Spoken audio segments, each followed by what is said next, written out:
be shy, don't stall. We got a funky vibe, yeah. Welcome all. It's a safe spot where the truth combines. Share your thoughts, leave your worries behind. Woo! Defenseless, that's where you belong. Click that like and groove along. Hit subscribe, let the love flow free. Join the fam where you're meant to be. Ooh, got mysteries, stories that couldn't ride. We dig deep, ain't no secrets to hide. No judgment here, just an open crew. We're all about justice and the honest view. Yeah, defenseless, that's where you belong. Click that like and groove along. Hit subscribe, let the love flow free. Join the fam where you're meant to be.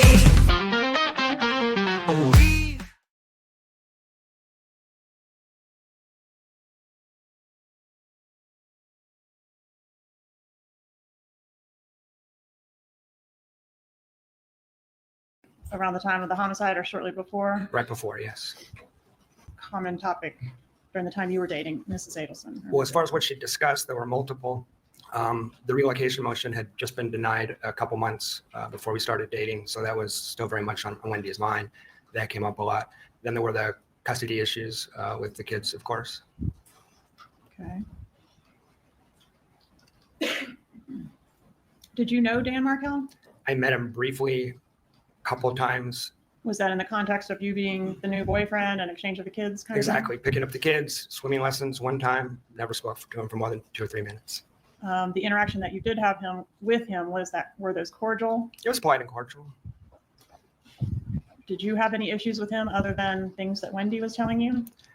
I sort of adopted the Adelson family narrative. I kind of believed what Wendy was telling me. And Wendy and I also had mutual friends from when I was here before, and they had sort of adopted that narrative as well. So I didn't have a... So do you remember the statement that I was referencing? Yes, I did. There was a couple statements in the Oh, yeah. Come on in. Don't be shy.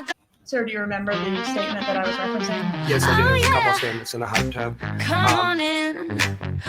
That could do that. And we were talking about that, and she asked me Come on when... Some knowledge that you could offer on that topic? Your Honor, he's not disclosed as an expert. Stand only to establish a foundation as to why this testimony could be given by this individual in this company. I'm not offering it for its truth, Judge. It goes to Ms. Adelson's state of mind and motive.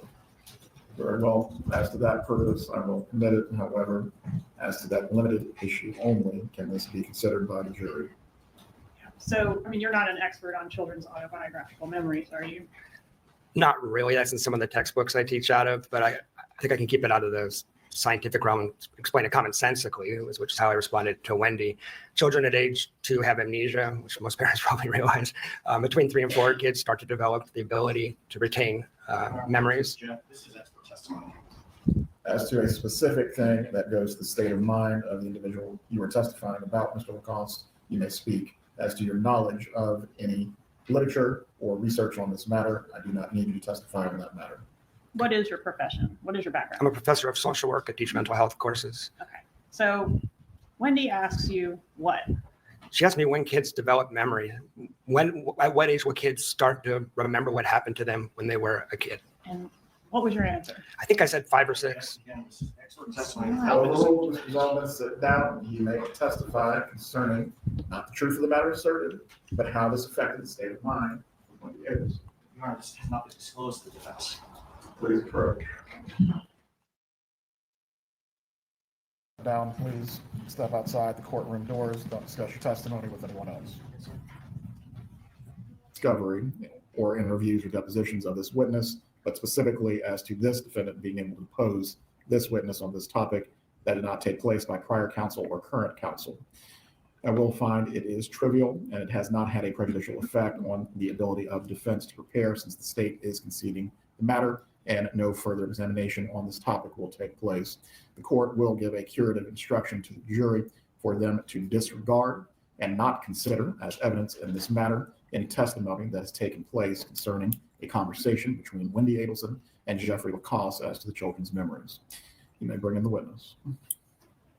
There could be an argument that it draws Oh, yeah. information, so I just wanted to Come on make sure in. that their agreement was clear. Don't be for the record. shy, don't stall. We got a funky vibe.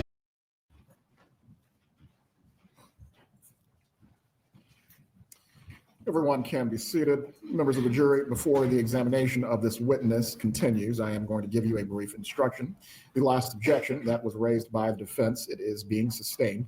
You are to disregard any testimony that has taken place by this witness concerning the issues of any statements or any conversation he had with Wendy Adelson about her children's memories. You are not to consider this as a part of the evidence in this case. You may continue with your examination. Thank you, Judge. Around this same time frame, I guess we're talking about maybe March of 14, somewhere in there, did Wendy Adelson, actually strike that. I'm gonna move on to the coffee shop meeting. Familiar with that? The June 4th coffee shop? Yes, sir, June 4th, 2014. Did you have plans prior to that meeting to travel with Wendy Adelson over the time frame in which Dan Markel was ultimately killed? Yeah, that's right. And on June 4th, I had planned to see Wendy and the kids at her house that night. Middle of the day, she called me to sort of an impromptu meeting at Red Eye over on Thomasville, and she abruptly canceled our trip for reasons that didn't make much sense. When was the trip scheduled to happen?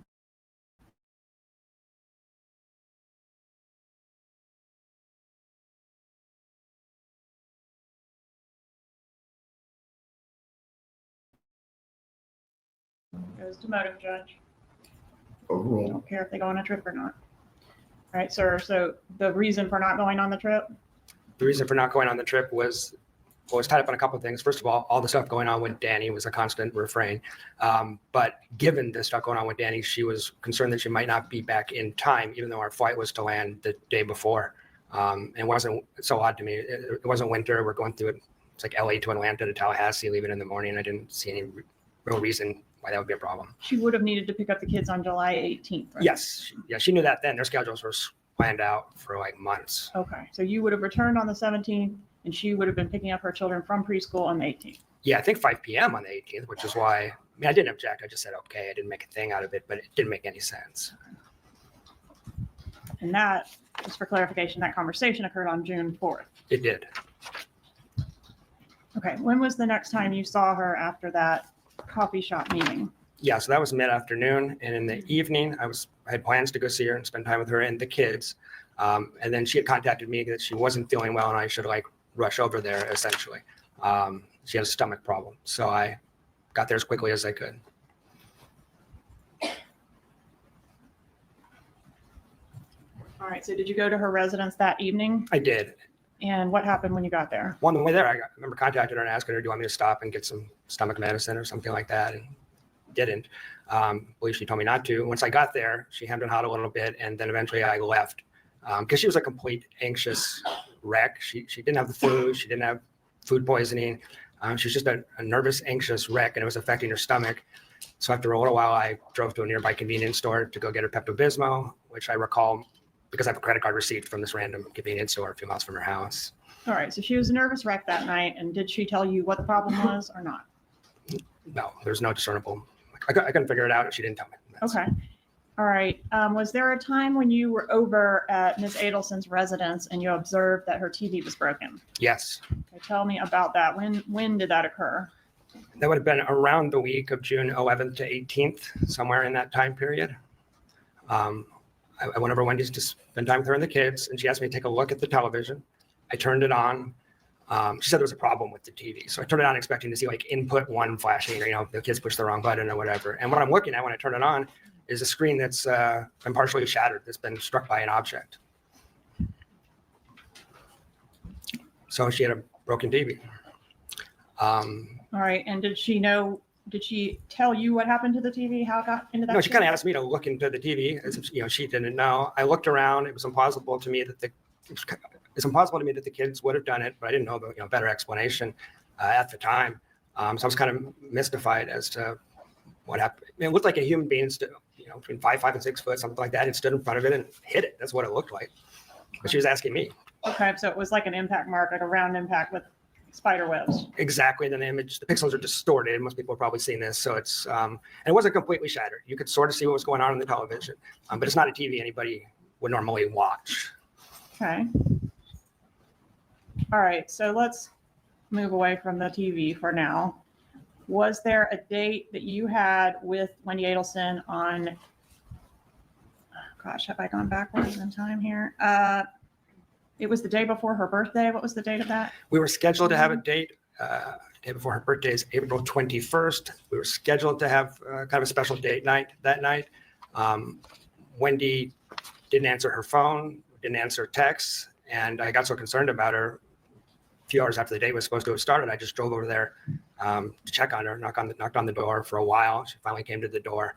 Appeared to be intoxicated, and not just on alcohol. I mean, weary-eyed. I'm not sure what substances, but it wasn't good. She wanted me to stay, and I was annoyed enough that I actually just left. I didn't stay the night. So. Okay, so I kind of got our timeline out of her, but some erratic behavior from her on April 21st and then again on June 4th. That's right. Okay. I'm going to approach and show you a text message that was sent on June 28th of 2014. I've marked it as State's Exhibit 141. Have you ever had a chance to review this text message before? Yeah, you showed this to me last week. All right, and this message had never been shown to you before last week, right? Right. And it's been testified that this was from Wendy Adelson to her brother, Rob Adelson, but it concerns you. Yes. Is there anything factually incorrect in what Wendy Adelson is stating in that text message? Well, when she says I haven't told mom and dad about me, I met them multiple times. It's impossible that they didn't know we were dating.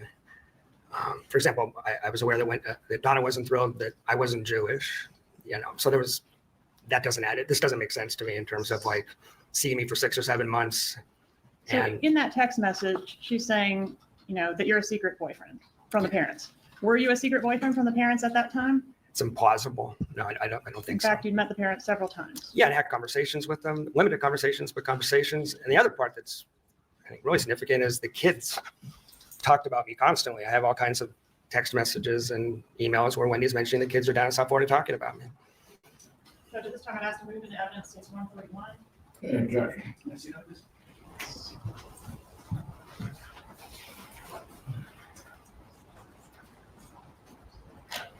That was the main part of the disagreement. I also had spent the last 2 or 3 months concerned that she seemed to be stringing me along. Where did the fight occur? The fight occurred in Gainesville. Okay, and I say fight, it was a verbal It was disagreement. verbal disagreement, and argument's not even the right word. We just exchanged words. Yeah, Okay, and did that exchange of words lead to an awkward drive together back to Tallahassee? it did. A very awkward drive back to Tallahassee. And that was That's the morning of 29th or 30th. It was the 30th, the morning of the 30th. morning of June 30th. Yes. Okay. And after you parted ways, once you returned back to Tallahassee on the 30th, what was the status of your relationship over the next couple weeks? Yeah. Well, we left that, when I left on the 30th, when he was clear that it wasn't over, but it wasn't great that we'd had this exchange either. So over the next couple of weeks, we had phone calls, text messages, video chats with the kids. My take was, seems like it's probably going to be okay, but I didn't know for sure. It did string the relationship out another couple of weeks when it easily could have ended. When was the next time you saw her in person? July 13th. All right, so about, I guess that's the Sunday before the murder, is that right? That's correct. And where did you see her? We went to dinner and a movie. I picked her up at her house at Aqua Ridge. We went to dinner and a movie and then returned there. Okay, well, we're on the topic of Aqua Ridge. I'm going to approach and show you what's been introduced as evidence.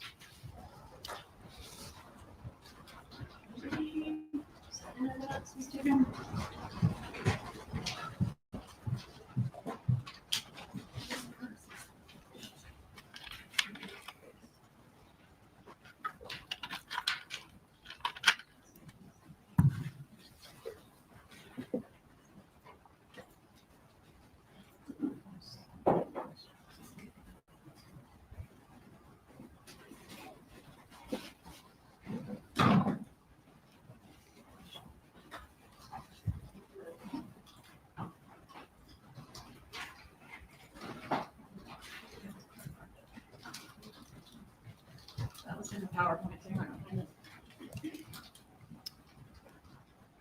All right, we'll circle back to Aqua Ridge. So we're on the disagreement, didn't see her for a while, saw her on July 13th. And You were at her residence. What was the plan for that evening? I didn't know. It was just to spend time together and maybe talk about the relationship some, but we were conversing. We had conversations. Were the kids there that night? They were not. Okay, so it was just the two of you at the residence? Just the two of us. All right, and did the subject of relocation come up? Yes. In what context?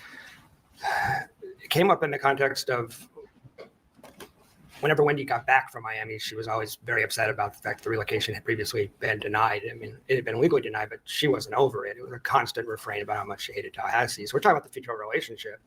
And I'm asking, are you going to be here? Because with the constant complaining about how hard it was on her parents to transport the kids and just the constant complaining, just thinking, is she even going to be here? Is it worth trying to push forward in the relationship? She said the only way that I'd ever relocate is if something would have to happen to Danny. Subject to the same ruling at sidebar, the objection is overruled pending the other matters that do have to be addressed. You may continue, Ms. Katherine. Please repeat your answer. Yeah, the only way she'd ever be able to relocate is if something happened to Danny, was the first statement. Okay, and did she mention anything further about something Well, happening to Danny? Can I give the context before the next? Yes. Yeah, so I was getting a little tired of this whole drama around the relocation. And so I pushed back on Wendy a little bit and said, like, you're going to have to kind of make your peace with this. You're going to have to take some responsibility for this. You're linked to Dan and Markel for life. Kind of challenged her a little bit. And she said, well, can I tell you something confidentially? And I said, sure. And she said, last summer. Same ruling remains. The objection is overruled. You may continue with your answer. She Can said, I tell you something in confidence? yeah, can I tell you something? After I challenge her, can I tell you something in confidence? Sure. Well, last summer, my brother looked into all options possible to take care of the Denny Markel problem, including hiring a hitman, and it would cost about $15,000. Okay, and when she referred to her brother, she's got two of those, right? She said Charlie. Okay. And when she said Charlie looked into hiring a hitman, are you familiar with Charlie's joke?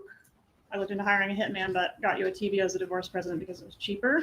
Yeah, Wendy told me that joke a couple of times. This was not that joke. Okay, so this was something different. Yeah, the joke was said with levity. It's a dark joke, but this I found chilling. I found disturbing. It made my stomach flip. It kind of took me aback. She was dead serious when she said this. And she'd asked to tell me in confidence, which you don't do before you tell a joke. Okay. So I want to take you to the next day then. So we're at July 14th, the Monday before the murder. Yes. Did you see Wendy Adelson on that date? Yes. We had contact throughout the day trying to arrange some kind of date. It kind of ebbed and flowed. But she was real enthusiastic about seeing me at one point. And then like mid-afternoon, let's just meet at yoga is what was decided. So we went to yoga. Okay. What happened after yoga? Well, I was wondering why we were at yoga because when he was being very strange, I felt like the relationship was over. She wasn't feeling well. I'm not a big yoga guy, so I didn't understand why we were at yoga for like 80 minutes, stretching. But then when we left yoga, we barely spoke, and I was just getting a vibe that this is over. Tried to talk about the relationship, didn't go very well. It was pretty clear to me. My internal thoughts were like, well, this is over. And she didn't want to spend time with me the rest of the week. So I just put my hands up like this. I remember this vividly and just turned around and walked away. Where were you when that was happening? We're in the parking lot of Journey's Yoga over by Winn-Dixie. Okay, so you have your two respective vehicles there and Yes. you're parting ways. Yes. Okay, what happens as you walk away? Get about 10, 15 feet away from her and she calls after me. I turn around and she had a series of detailed questions about what I would be doing on Friday. I had a trip to Tennessee planned and she wanted to know if I was going on that trip. And she wanted to know what route I would be taking. And if I didn't go on the trip, why wouldn't I go on the trip? And I answered the questions as best I could, but I was confused why at that moment she wanted to know the details of what I was doing on Friday when she expressly didn't want to spend time with me on Friday. Okay, and we now know that Dan Markel was murdered on Friday. Yes. Okay? If you had taken the trip as planned, which is as you reported to Wendy that day, what would your route have been? I would have left my house at about 11 a.m., which Wendy knew. I'd related my plan to her earlier in the relationship. Needed to get to Atlanta for dinner and was worried about traffic and stuff like that. So I would have left at 11 and I would have driven down. I would have got to Capitol Circle in Thomasville, which is close enough to Danny's house that it kind of gave me the creeps. It was kind of weird. Yeah. Okay, so physically you're saying you might have been sort of consistent with how the killers fled town. Yeah. Okay, and after this yoga date and the discussion of your travel plans, did you get an email from Wendy? I did. I'm going to publish what's been introduced into evidence as states 64 GG.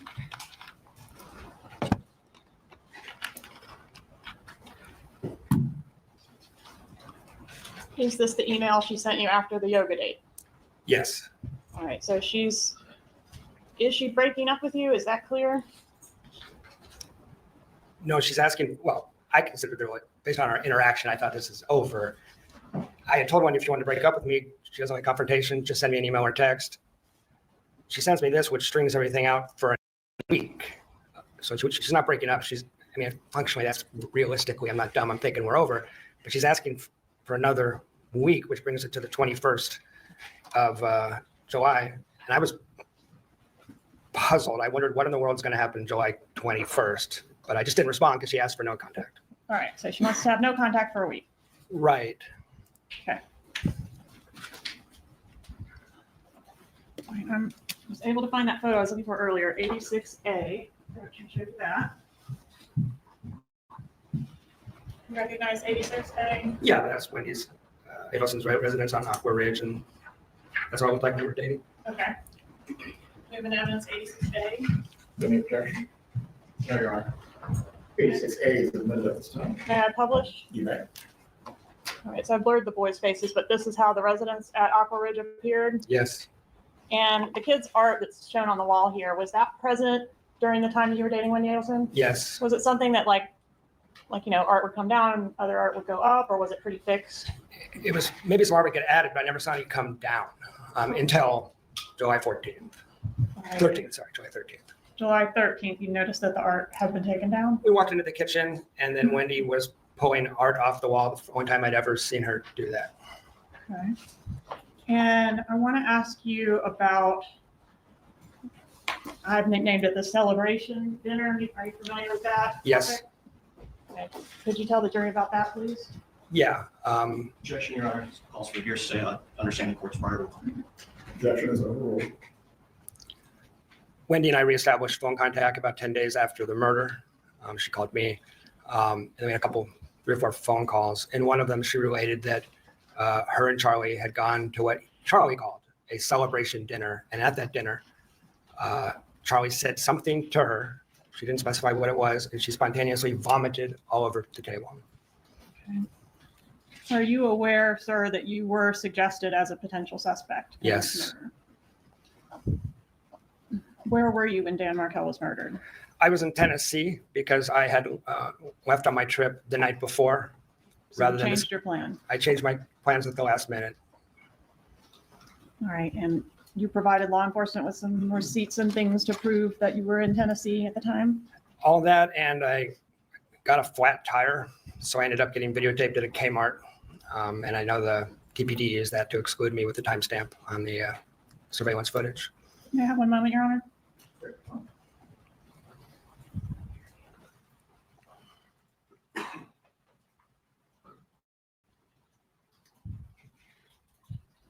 At some point, did you learn that the killers came to Tallahassee in June, not just in July?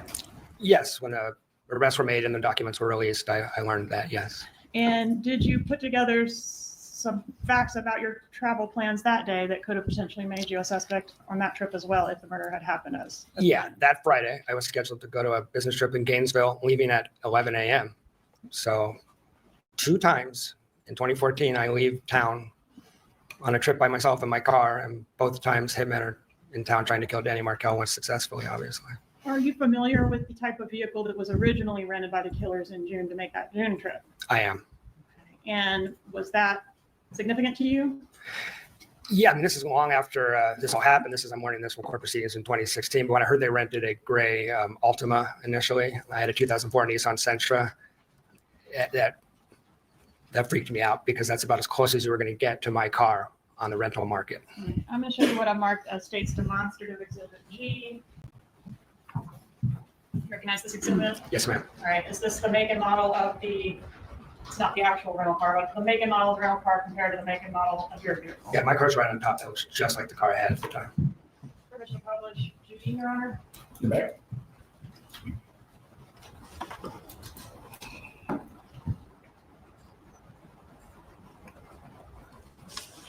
I have one more minute to concur, please. No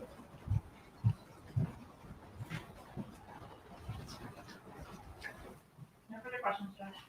Cross-examination. Yes, Your Honor, just a moment.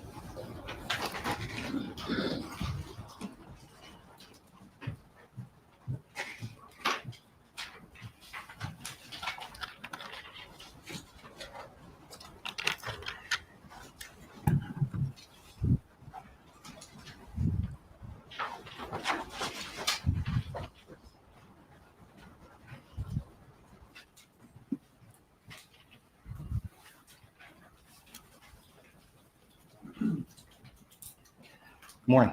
Good morning. And it's Dr. Lacoste, correct? Jeff is fine. Mr. Wickhurst is fine. Have you testified that it was your understanding that my client, Donna Adelson, was aware of the motion that the state has called the grandmother motion? Yes. Okay. Do you know how she took that? It was, I'm hearing this stuff from Wendy. Okay. Well, Well, do you know how she took it? I mean, I wasn't there to observe her reaction. The whole family was upset about every one of these motions, was my impression, information coming from Wendy. Okay. And so the only person that you spoke with about how the family took things was from Wendy. Putting Charlie's, Aside from Charlie in the hospital, aside from Charlie in the hot tub, it was all through Wendy. That's correct, sir. isn't it true that you found Wendy, let me find the exact quote.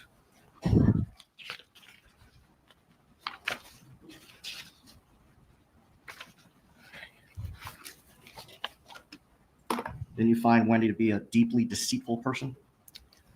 Yes, depending on the topic. I mean, that's true. But a lot of the stuff she told me about her family was later released in, in evidence. I'm talking about the kids getting. Your Honor, I'd move to strike that response. Stay. Mr. Lacoste, you are only to respond to the question that you are asked. Members of the jury, the portions of the answer that were non-responsive, you are not to consider. You may continue. Thank you, Your Honor.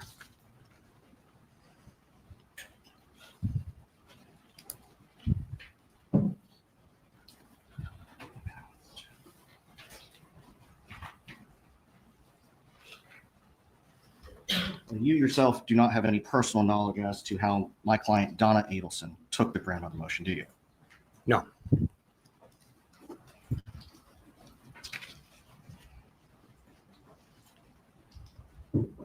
Isn't it true that you only had limited small talk with my client, Donna Adelson? That's correct.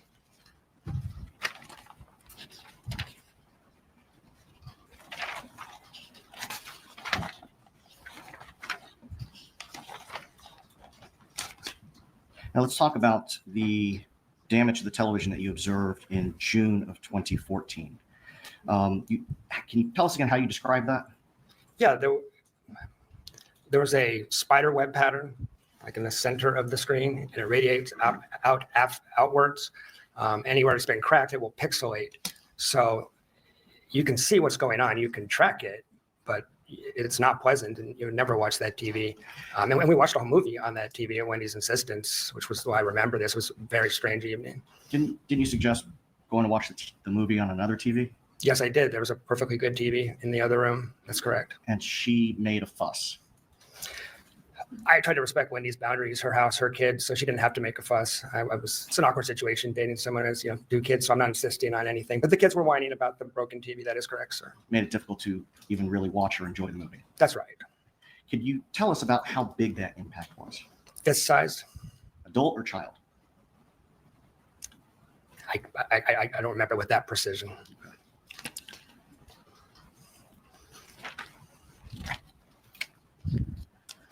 You testified about a statement that Wendy Adelson said to you on July 13th of 2014 that she wanted to say to you in confidence. Yes.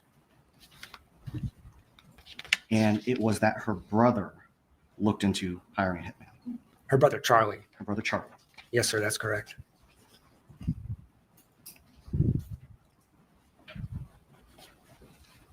Just a moment, Your Honor.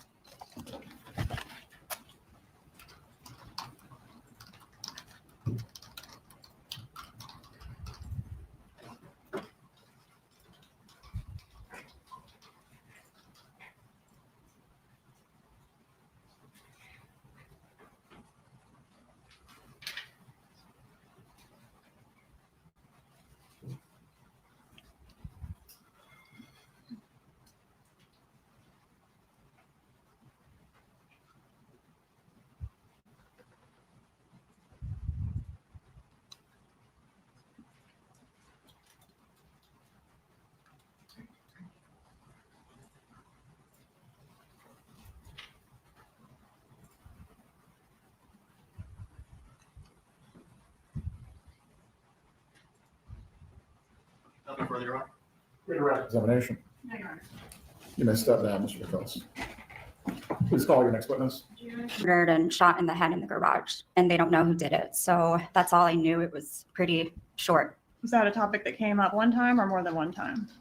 It was one time when I asked him about his family in the beginning when we were dating, getting to know each other.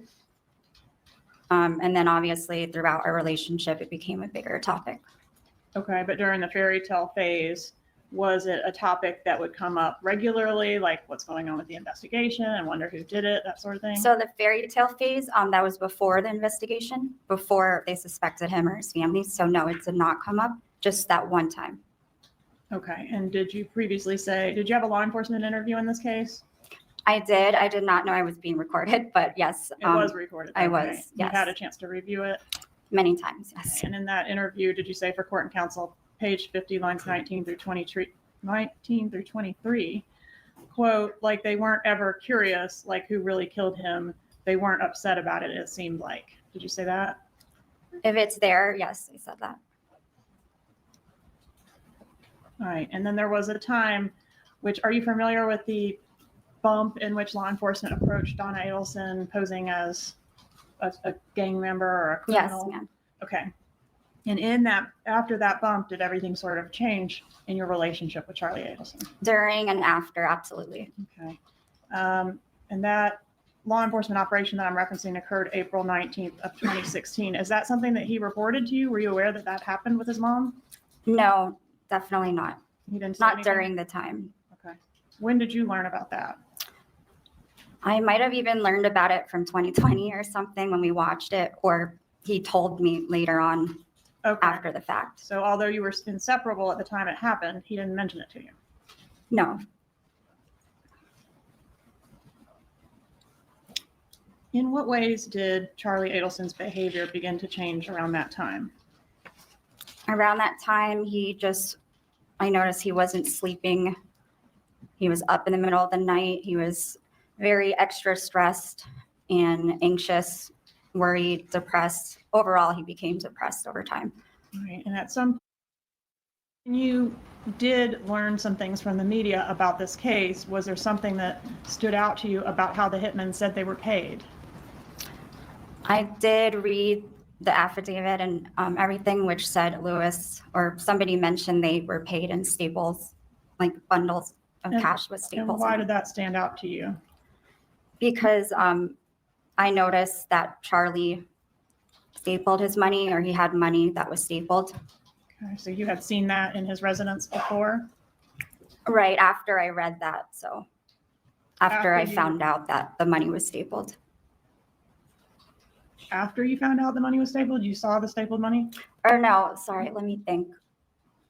I can't remember the exact moment, but I know when I saw the money, a red flag came up, and I was like, after the fact that I saw it, I was thinking, oh, I think Lewis said he got paid in some stapled cash, and I mentioned to Charlie that he should just put a paper clip in it. Instead, we talked about the staples. So Okay. But you had seen, before learning that the hitmen were paid in stapled money, had you not seen stapled money in Charlie Adelson's residence?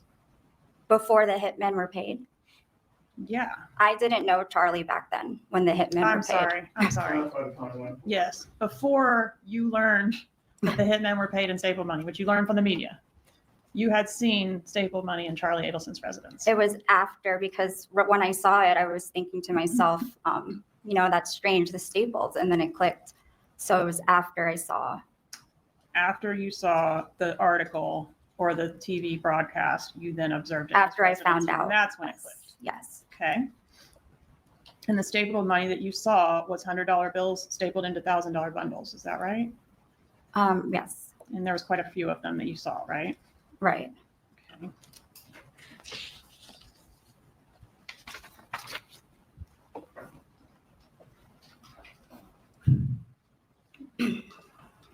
During the time between, I guess, the few weeks before that article was published, so between what we now know was the bump and when all of this came to light, did you notice Charlie beginning to communicate more with Katherine Magbanis? I believe I saw like a message from her, or they were on the phone once or something like that. I asked him about it. Okay, did you previously in your law enforcement interview indicate that you saw him going back and forth with Katie on the calls, like, and I said, oh, why do you guys talk so much? You remember that? I do. So I was referring to the episode where it shows him and Katie going back and forth on the calls. And then I told Charlie and said, like, you never talked to me like that. So I was wondering why he talked so much to her. Isn't it At that true time. that you noticed him talking to her at odd hours prior to the media broadcast? No, that was all in regards to the episode that I saw, that they showed him talking to her at odd hours. You don't remember telling law enforcement that it was weird because he didn't wake up early, and you saw that there were on the phone the times that they were talking, and it was like 7 or 8, and you thought, oh, that's odd. No, I did say that, but that was in the episode. I told Charlie that I thought it was odd because we don't talk that way. And he said we live together. So Okay. Have you described him as being paranoid during this time frame? yes, Okay. And did he talk to you during this time frame about believing his phone was being tapped? yes, a lot. Had you ever met Katherine Magbanis? I met her briefly. She worked at her front desk dermatologist office that I went to. So before I knew Charlie, I met her there. And was at the time that the law enforcement operation occurred, the time frame we're talking about, was Katie his most recent ex-girlfriend? No, Who was the most recent ex-girlfriend? before me, it was someone named Whitney Kick. Okay, so she was in between you and Katherine Magbanis. Yes. Did you ever know of Katherine Magbanis working for Charlie Adelson or the Adelson Institute? No.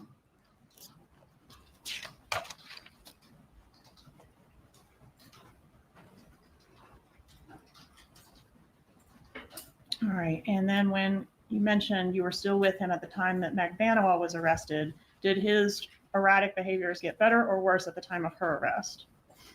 It was worse. Okay, and can you describe those behaviors for the jury? Well, it was a lot mixed with what I said earlier, the no sleeping, depression, and our whole relationship just took a big turn. And I wasn't sure why in the beginning. He was just acting strange and would go to his friend's house, and our routine kind of got disrupted, and I wasn't sure why. So it was just like I knew something was going on, but I didn't know exactly what the problem was. So Did he become angry, short-fused? at certain times he would. Okay, and I'm particularly talking about this time frame around Katie's arrest and just after that. Uh-oh, trip chair. Around the time right after Katie's arrest, is that the time frame where these behaviors escalated? Right. Yes. Okay. And did, particularly when the case or the investigation came up, is that something that would make him angry? Not really angry. He had different emotions every time it would come up. So And was one of those emotions anger? at some point, sometimes, yes. And did you say he would get really red and screaming and take random walks, just acting like a crazy person? He would at times, yes. Did he get a second phone and maybe a third phone during that time? I saw one more phone that he got and then it disappeared. So it was just a short period of time. He had another phone. At some point during this time frame, did Charlie Adelson begin communicating with you via WhatsApp? He did actually when he went to Asia, because it's like, I guess you can talk to anyone in the country on WhatsApp. So he thought it was easier that we spoke there. Was he only communicating with you via WhatsApp when he was in Asia, or did he do it when he We came just back? developed the habit after he got back. We just spoke on there all the time. Do you know if he was communicating with Magbanis via WhatsApp? I don't know. Did he start keeping a bag of clothes by his bed around this time? I saw him keep a change of clothes one time or a few times, yes. Did he sleep with a gun around this time? He always has guns around because he has his license to carry. So he didn't physically sleep with the gun, but he has one in his nightstand and all over the place. So What about Wendy Adelson? Did you notice an issue between Charlie Adelson and Wendy Adelson during this time frame? I wasn't too involved with them, but I did notice one time they got into an argument. All right, and did he tell you it was a fight about this case? He just said that it was something about the case. Yes. Okay, do you remember exactly when that was? Not exactly. I don't know if I should guess or not. No, please don't. Okay. So what was there a time frame where Wendy and Charlie were not speaking because of some type of a disagreement about this case? Yes. What about Donna Adelson? Did her behavior change at all around this time frame that we're talking about? So I wasn't around her a lot, but when I did see her, yes, she was upset. Okay, and did you describe her as a mess? Yes, if it's there, yes. What does a mess mean? Just like mentally upset and physically drained or not their usual self. All right, was she crying when you saw her? At a point in time, yes. And did Charlie Adelson advise you that she was taking painkillers for stress during that time frame? Yes. And was there a time when you were on the balcony of Donna Adelson's residence and she made a statement to you about Dan Markel? We were speaking about Dan because the case was such a big thing at that time, yes. Okay, and what was the statement she made? Well, her life was crumbling down in her family's life. So she said everything felt like Dan was haunting her from the grave or them. I don't know. Whatever it says there. She feels like Dan's back from the grave, like haunting her or something. In reference to that, yes. I don't, yeah. No further questions? Cross-examination. Thank you. Please remain seated. Please remain with the defense. You're not examining. No problem. Okay.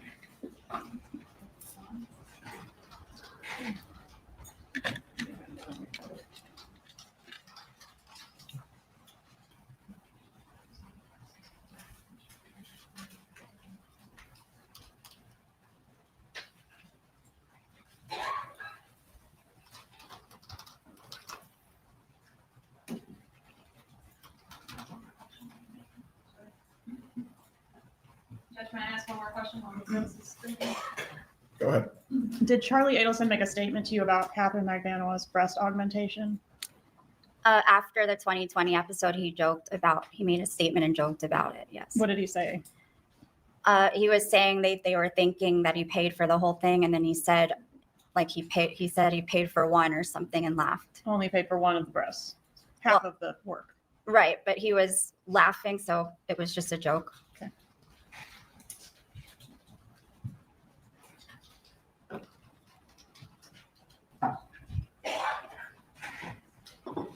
Direct examination about what you might have told law enforcement during an initial interview, correct? Correct. And you were told that that was not being recorded, correct? Yes. And that whatever you said wasn't going to be used, right? Yes. Okay. And you gave a lengthy interview then that day. Yes. And at the time that you did that, you were broken up with Charlie, correct? We were going through a horrible breakup at that time, yes. Okay. You previously said that Charlie's really good at persuading people. He lies and he makes it believable. You recall that? I do. I want to talk about the cash for a minute.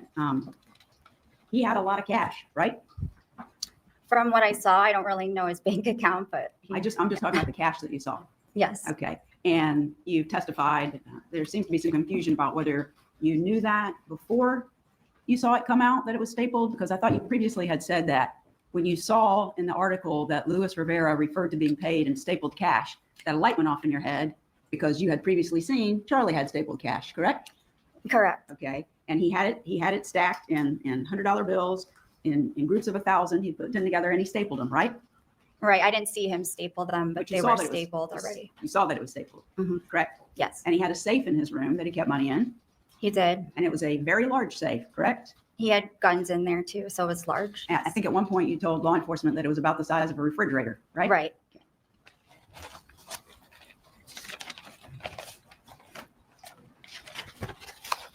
So you did an initial interview, you've been deposed, you testified in Katherine Magbanis' trial and in Charlie's trial, right?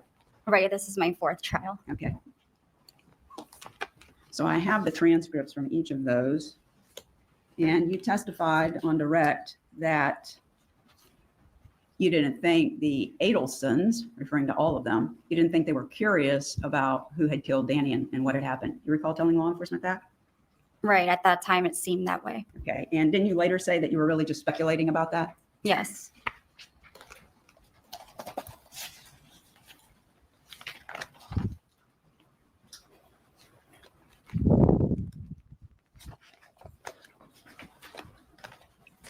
testified, let's see, when you testified in Katie Magbanis' second trial, referring to this statement about attributing to Donna that she said those words about Danny coming back from the grave and haunting her. In Katie's second trial, you actually kind of came off of that, didn't you?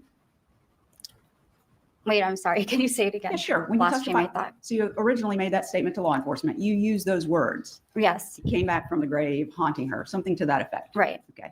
But when you testified in Katie's trial, didn't you say that those weren't the exact words that she said? She was just very upset, and to you, it came out like that. Didn't you testify to that? What's the page in line? Let's see, it would be page 1196. Line, well, it starts at line 3, the questioning, but the answer is lines 14 through 16. I don't know, like if they were those exact words, I think she was just so like stressed out and upset that that's how it came out. That's what you testified to, correct? If it says it there, I don't remember Katie's trial because it's been a while, but if it says it there, then that's what I said. And you were testifying under oath then, correct? Every single time that you've given these, I'm sorry. You were under oath, correct? I'm sorry. Please answer out loud all questions, just don't nod your head. Oh, okay. Because the court reporter can't put down that you're nodding your head. Oh, okay. Okay, so the answer was yes, you were under oath. Yes, I think if it says that, then yes. Well, you took an oath here today before you started testifying, correct? Yes, And the other trials, you did the same thing. You swore to tell the truth, right? right. Can I have just one more moment, Judge? Yes. You may step down at this point. They haven't laid a foundation as to which person. They doesn't describe anything We related to my don't client. receive objections, please sit down. I'll re-ask the Sustained. question. How did Donna Adelson feel about Dan Markel? Didn't like Dan. Okay. And Charlie, did he have a lot of girlfriends? Yes, ma'am. And was Katherine Magbanis one of those girlfriends? Yes, ma'am, she was. Is that somebody that you ever met or hung out with? I believe once or twice in passing, but didn't, like I've testified before, didn't pay any attention to Charlie's girlfriends. Okay, so she didn't stand out to you as anything special among the crowd? May have looked like the others, but no, didn't stand out to me at all. Are you familiar with Charlie Adelson's practice of how he keeps his cash? Yes, ma'am, I am. And how is that? Staple money, 10-100 equals 1,000. I've been paid by staple money by Charlie Adelson before. That's how I know. Okay. And when the murder of Dan Markel occurred, was that during the time frame that you were really close with Charlie Adelson? No, ma'am, it was prior to us growing closer as friends. Okay. When you did grow closer as friends, did Mr. Adelson mention the murder to you? It wasn't discussed. Dan wasn't a topic of discussion. There was no, nobody, it was odd because it wasn't. Okay. So you were aware of it, that it happened? Yes, ma'am. It was, Okay. But nobody talked about it? no, ma'am. Okay. And are you familiar with the law enforcement operation that's been referenced as the bump, where Donna Adelson was approached on the street? Yes, ma'am, I am. Okay. And did Charlie Adelson talk to you about the bump? His mom being Yes, ma'am. approached?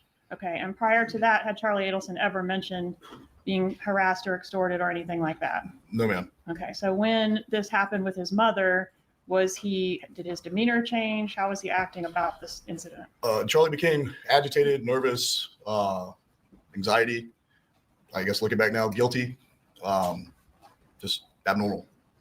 Okay. Did he ever make a statement to you about murder? He made the statement at one time that you could get away with anything if you keep your mouth shut, and implied murder.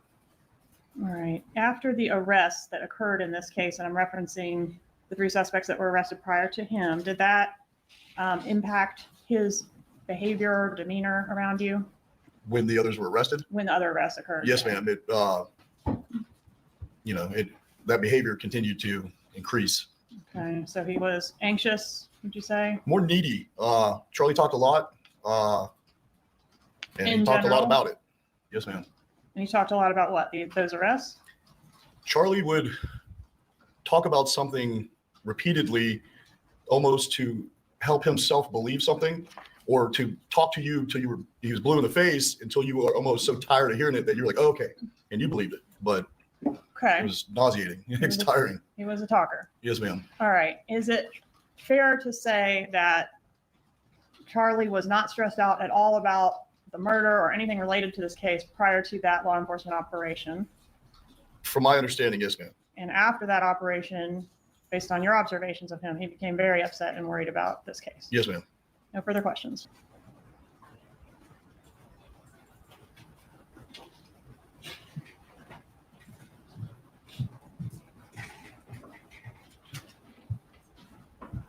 Morning, sir. Morning.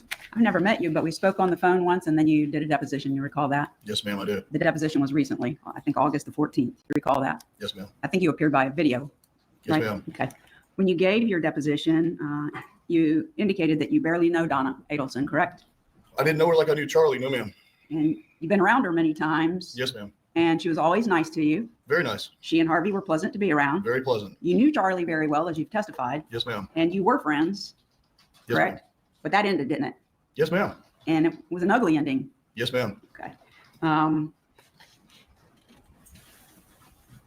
You said you were very good friends with Charlie. Were you familiar with the cash that he kept in his house? Yes, ma'am. Did he keep it stapled? Yes, ma'am. Yeah, $100 bills, 10 of them, so 1,000 at a time. Yes, ma'am. He had a safe in his house, and that's where he kept his money, Yes, correct? ma'am.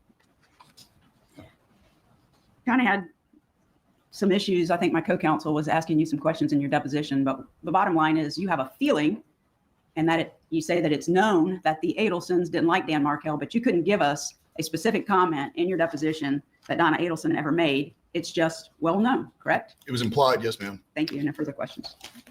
For the record, Dominic, you may step down. If you need to. Good afternoon. Will you introduce yourself to the jury and spell your name for the court reporter, please? Yes, my name is Mary Hull, Maryhull, Where do you currently work? the Executive Office of the Governor in the Chief Inspector General's office, And where did you work when you first became involved in this case? the Department of Financial Services in the Office of Fiscal Integrity. And what was your role there and in your current job? Currently, I'm an auditor. In the position in DFS, I was a financial investigator. All right. And were you a financial investigator with DFS back in the summer of 2016? Yes, Okay. As a financial investigator there, did you investigate economic crimes? we did. It was a criminal investigative unit for the state of Florida. And how long did you work in investigations there? Investigations there 7 years. Okay. Can you tell me a little bit about your education and your experience in order to be a financial investigator? Sure. Federal at the same time. But I also worked at the United States Attorney's Office for 3 years, and we did all criminal economic crime there. And what's your specific area of expertise? Is it forensic accounting? Yes, I do forensic accounting, which is a very detailed analysis of financial records to be used in court. You mentioned that you're a certified fraud examiner. What does that mean? You have to take special training to actually be certified to do financial crime. And are you in good standing with the Association of Certified Fraud Examiners? I am. While a financial investigator, did you also receive in-service training? I did. As a criminal investigator, additional training in search and seizure requirements, the handling of evidence, the chain of custody protocol, as well as witness interviewing techniques. And have you ever testified in court about your analysis of financial records? I have. About how many times? 21 times in court. Okay, those are all my questions as to this witness's qualifications, Judge. The defense wishes to retire the witness. Is there any objection to her ability to provide an opinion in the field of, I believe this is for Forensic accounting. forensic accounting? No objection. Members of the jury, the witness will be permitted to testify today in the area or provide an opinion in the field of forensic accounting while she testifies today. You may continue. So you mentioned that you first became involved in this case when you were working for DFS back in 2016. What was your role? What was your responsibility?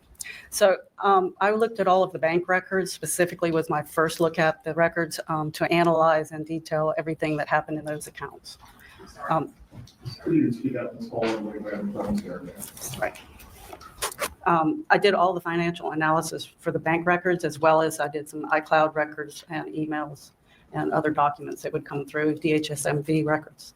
Okay, so did you look at a lot of different records in this case to see to see what the banking habits were, whether there was any spike in cash, and whether there was any link between the parties? Yes. I want to ask you about first kind of go through several of the things you reviewed in this case, and then ask you questions about your review. Did you review States Exhibit 68, which is going to be the Adelson Institute's subpoena response? Yes, Okay. And that was in reference to Katherine Magbanis' employment? it was. And were those records from September of 2014 to 2016? That sounds correct. May of 2016, in fact. Yes. Okay. Did you also review State's Exhibit 75, which is Dr. Rudner's records for a breast augmentation for Katherine Magbanis? I did. Did you also review 76, State 76, which is Broward dermatology records for possible Magbanis employment from there? Yes. Okay, and are those records from July of 2015 to March of 2016? Yes. Moving on to Department of Highway Safety and Motor Vehicles. Did you review State 69, which is going to be the records for the Lexus acquired by Katherine Magbanis, and 77, 78, 79, and 80, which are vehicle and motorcycle records for Sigfredo, Garcia, and Luis Rivera? I did. Did you review bank accounts for the Adelson family? I did. Does that include accounts for Harvey Adelson, Donna Adelson, Wendy Adelson, and Charlie Adelson? Yes. And I won't go through all of those accounts, but did you review checking and savings accounts for them, personal and professional accounts for them, as well as investment accounts? That's correct. And how many total investment accounts did you review? I believe there was 24 total investment accounts. Okay, so a lot of different accounts you reviewed for each person in the family. Yes. Okay, and were several of those accounts that more than one family member was on at the time? Yes. Did you also review credit cards for the Adelson family, specifically States 111 and a portion of those records, 111A, which are Capital One and Amex records for Charlie Adelson? I did.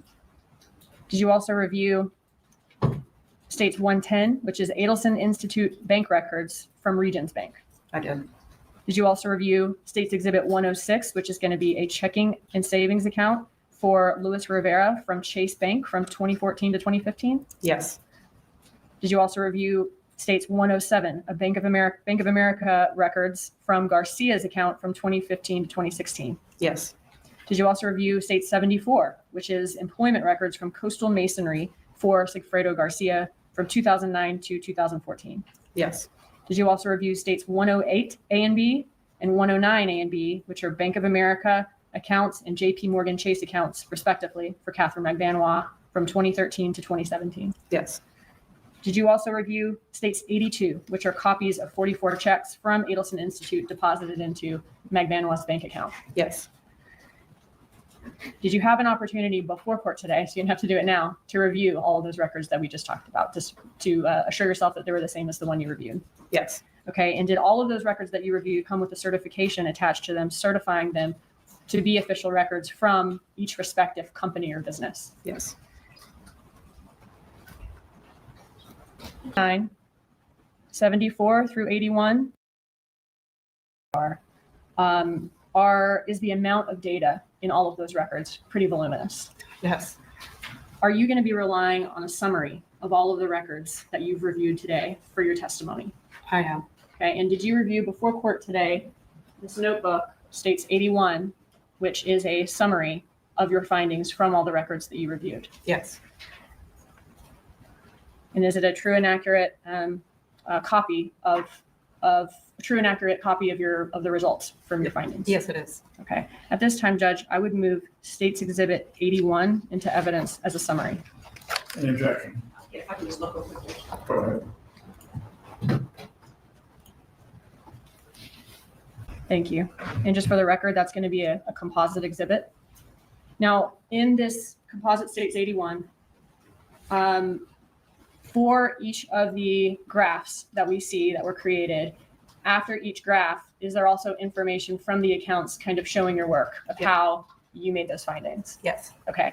And is there a PowerPoint that's been created showing the graphs in the case that report your results? Yes. All right. Judge, I'd ask for permission to use a demonstrative in this case, which is going to be a demonstrative of parts of the records and the witness's graphs in this case. You may proceed. Okay. Now, the graphs that we see, we're not going to see portions of the records in the notebook on the PowerPoint, right? Yes. Okay. But those portions are in the notebook. If the jury wants to review them in the jury room, they're there for each graph. Yes. Which is what I'm saying is the portion that's just kind of showing your work for each graph. Correct. Okay.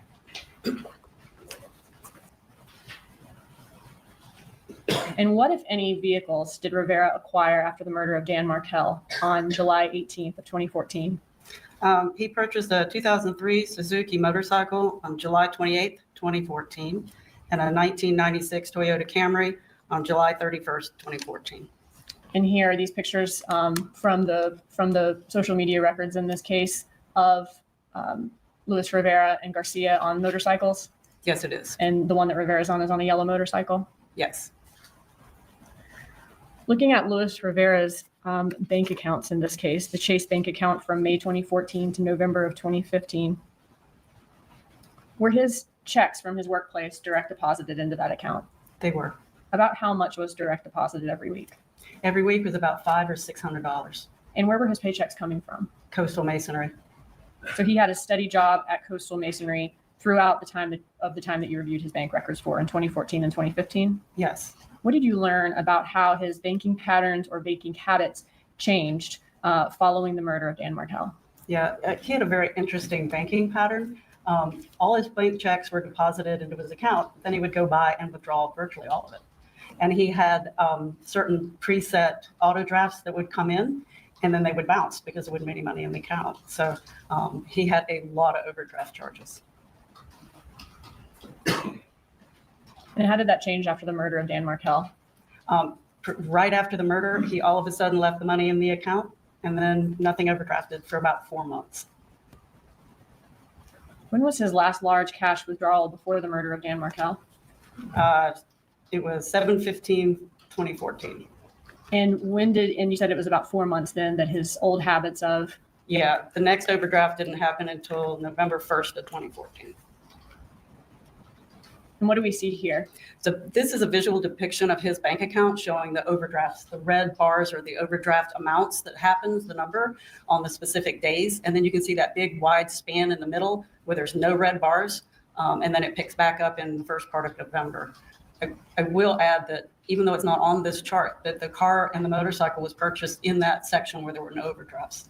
So in the same section where there's no overdraft, he's also acquiring those vehicles, and he doesn't have any overdrafts from the time of the murder until about 4 months later. That's correct. And could that be indicative of him having another source of cash during that time? Yes. All right, moving on to Sigfredo Garcia. Tell us what you saw when you looked at the DHS-MV records for Garcia.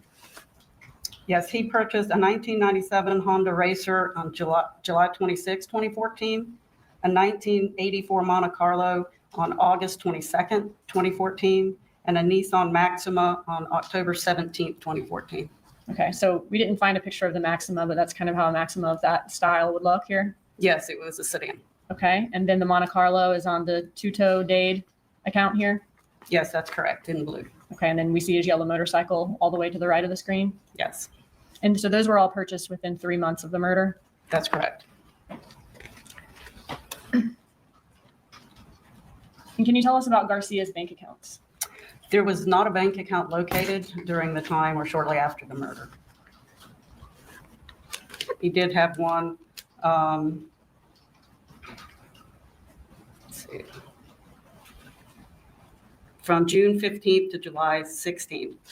Okay, so from June of 2015 to July 2016, he established a bank account and maintained it. Yes. All right, and during that time, was he having paychecks being direct deposited into that account? Yes. From what company? He was employed at Rapid Capital Funding at that time. Okay. But before of June 2015, there were no bank records that we could find to review for Garcia. There was no account located for him. All right. And did he work regularly in 2014 around the time of the murder? Actually, his employment record, at least with Coastal Masonry, was very sporadic. He worked 2 months from February of 9 to December of 2009. And April 2010 to July 2010, he worked 3 months.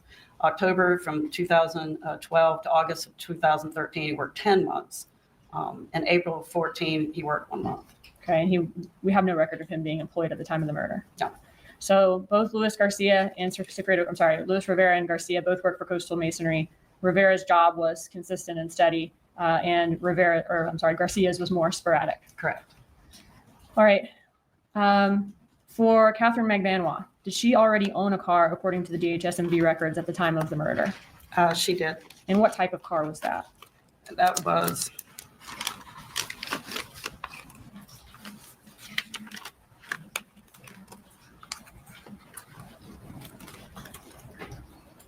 Here, I might be able to show you something to help move it along. Sorry. If you're having trouble finding it. Yeah. Did you, when you're reviewing the messages in this case, did you find some evidence that Charlie Adelson helped her financially with a car that she had in 2014? Yes. Okay, and was that car in these messages? Did they refer to this car as her needing to get it fixed? The parts alone are expensive, and she's asking, "I need a loan, buddy." Frowny face. That's correct. Okay, and does she say, just imagine if I took it to another mechanic? Yes. All right. Did Charlie Adelson in the messages have a mechanic that was a friend of his that he would refer people, especially Katherine Magbanis, to? He did. And was that person named Sully? Yes, it was. And does Charlie Adelson then respond, "LOL, you'll be fine. I got you. I just texted Sully my CC." That's correct. And she says, "Stop paying for S word." She misspells it on your card. Yes, And this was in November of 2014. it is. Okay. So he's offering to give her the loan she wants and is texting Sully what appears to be his credit card number. That's correct. All right. In May of 2015, are they still discussing her car repairs? Yes, they are. And it says it's a must. Okay. So in this one, she needs her time. He says you need your belt changed. Just bring it to Mazda. And does he offer to take care of it for her? Yes. And she's saying, yes, she needs to take it ASAP. Yes.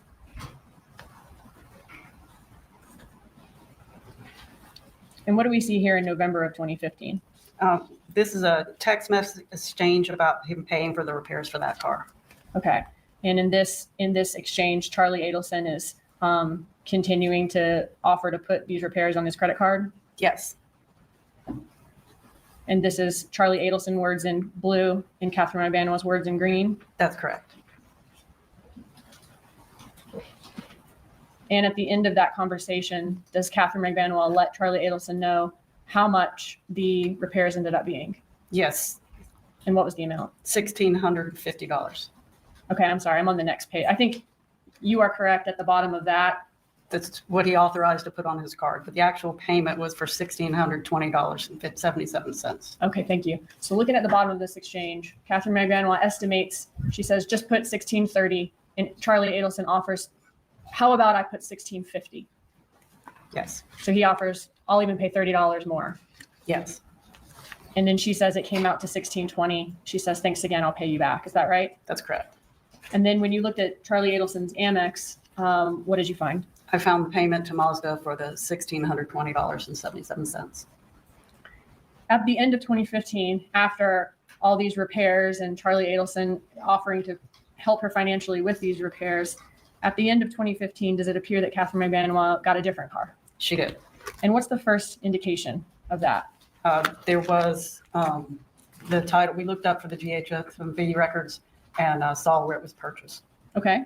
Were there also messages where they discuss basically her having the Lexus now, Charlie Adelson needs to cancel his insurance on the Lexus? Yes, that's correct. Okay. Can you go through what we see here?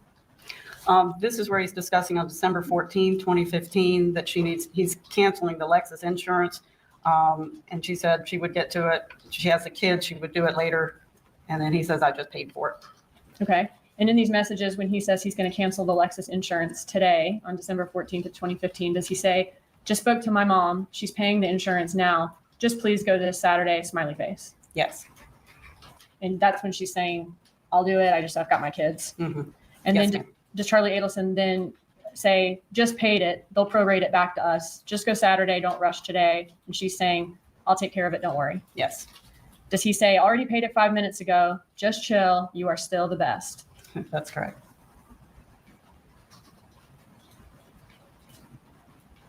You mentioned the DHSMV records in this case. What do we see here? This is showing that the title transfer between Harvey and Katherine. And what date did this take place? This says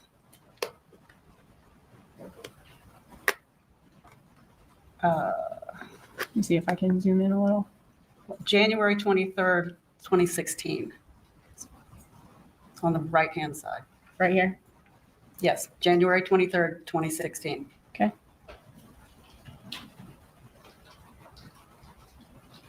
And what type of vehicle was that? That was a Lexus, A 2001 Lexus? black four-door. That's correct. And the previous owner is listed as Harvey Jerome Adelson. Yes. How much did this DHSMV title indicate that it was sold to Magbanis for? $1,700. And that's there on the right side of the screen. Yes.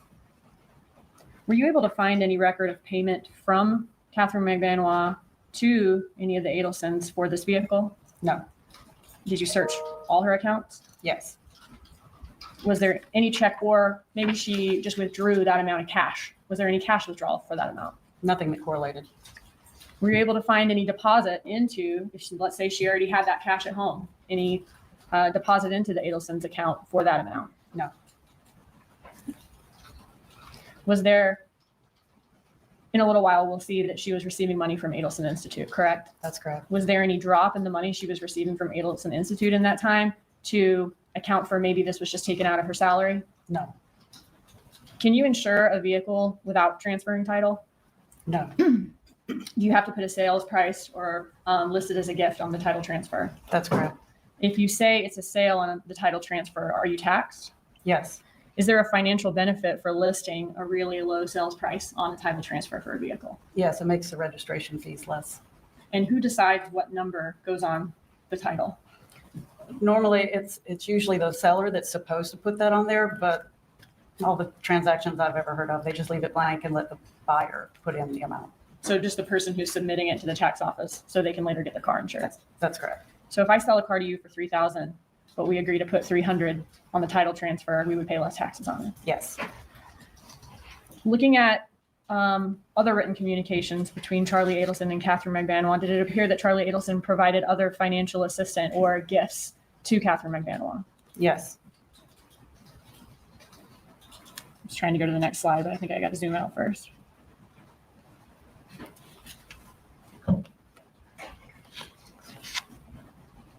What do we see here in Charlie Adelson's Amex records? So this is a purchase of airline tickets for Katherine Magbanis on March 6, 2015 for a flight to Santo Domingo, and that was $970.74. And the passenger name is there at the bottom, Katherine Magbanis. Yes.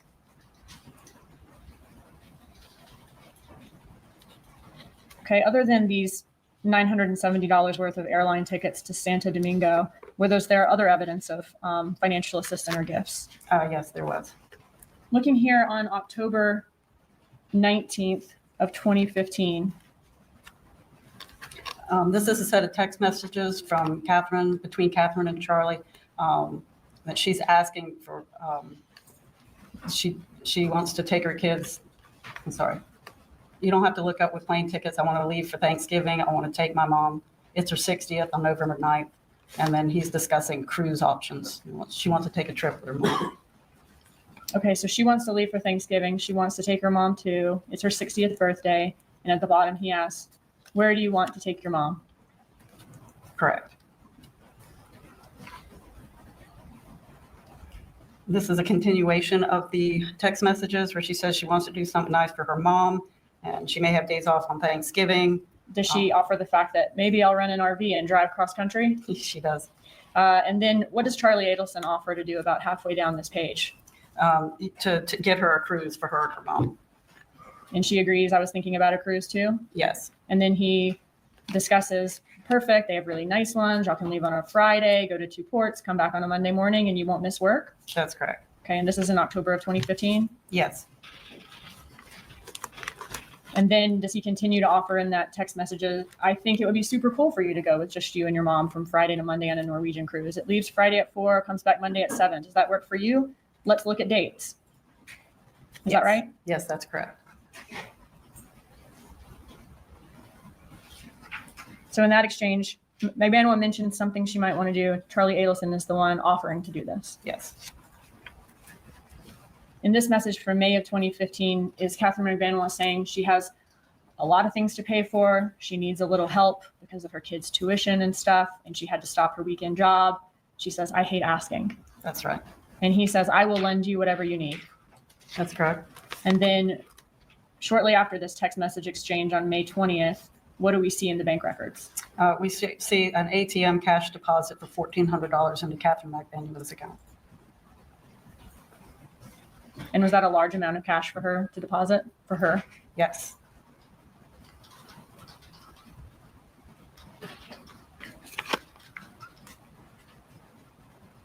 These are some of the bigger items, but was there also, he would give her teeth whitening, he would give her, pay for meal plans for her, offer her rides in fancy cars, or her ability to lend or borrow fancy cars from him throughout these years? Yes, he had a lot of supportive activity of her.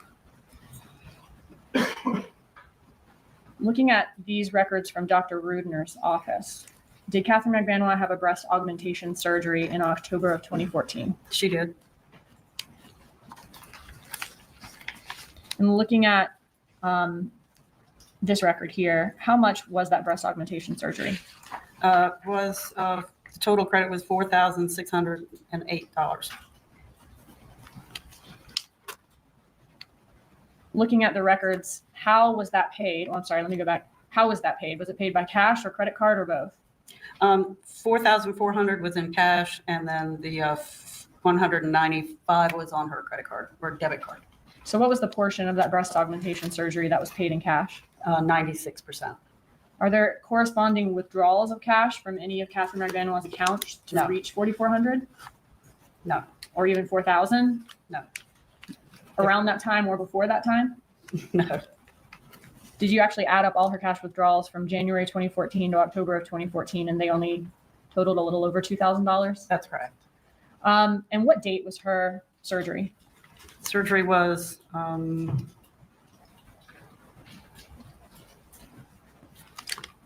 looks like it was July. It was October Of 2014? 2014. October 18th, 2014. Okay. All right, now I want to focus on Magbanis' bank records. Based on the bank records and employment records that you reviewed, were you able to ascertain where Katherine Magbanis may have worked or what business she received income from her bank records? I did. And what do we see here? Can you walk us through this? So from the summary of the bank records, I was able to show through her deposits, her checks or employment that she had. So this is a schedule of the bank records from 2013 to 2016, showing her employment deposits. And at the bottom here, do we see the name of each business that she received income from and the dates that she received income from those businesses? Yes. All right. Quintana Lopez, we see her at the bottom. Was she a realtor? She was. And we see another name, Jerome R. Obed. Was he a dermatologist who was a friend and former roommate of Charlie Adelson? He is or was. Okay. And when, according to this, when did she work for Adelson Institute? The first deposit that hit her account was October 7th, 2014, and the last one was May of 17 of 2016. Okay. And that's when she received checks from Adelson Institute. That's correct.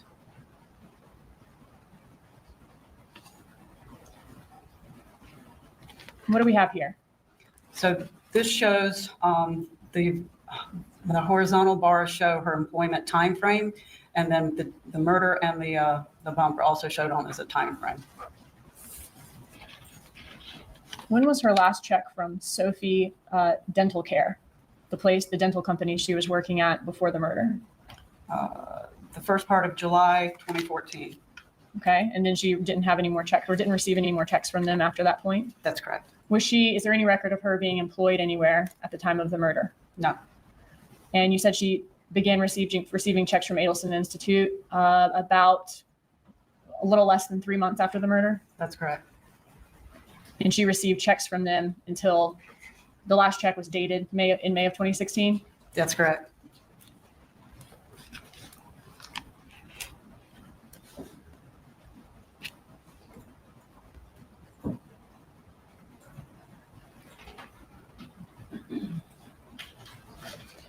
Did she receive any checks from any other company anytime between the time of the murder and when she received checks from Adelson Institute? No. And is Adelson Institute the Adelson family's dental practice? It is. Was it a financially successful dental practice? Yes. In 2012, did Charlie Adelson become the listed manager of Adelson Institute? Yes. And then in 2015, did the articles of organization change from both Charlie and Harvey being listed managers? Yes. And what date was that in 2015? October 2nd, 2015. Okay. Now, even though Charlie was the manager beginning in 2012 to October of 2015, was Harvey Adelson still employed as a dentist at Adelson Institute He was. and received checks from there? Yes. In 2016, in July of 2016, did it change to only Harvey being the listed manager and Charlie being a registered agent? That's correct. Okay. Now, throughout all those years, 2012 to 2016, did Donna Adelson have signing authority for the Adelson Institute? She did. What does that mean? She had the ability to move money without having someone else approve it.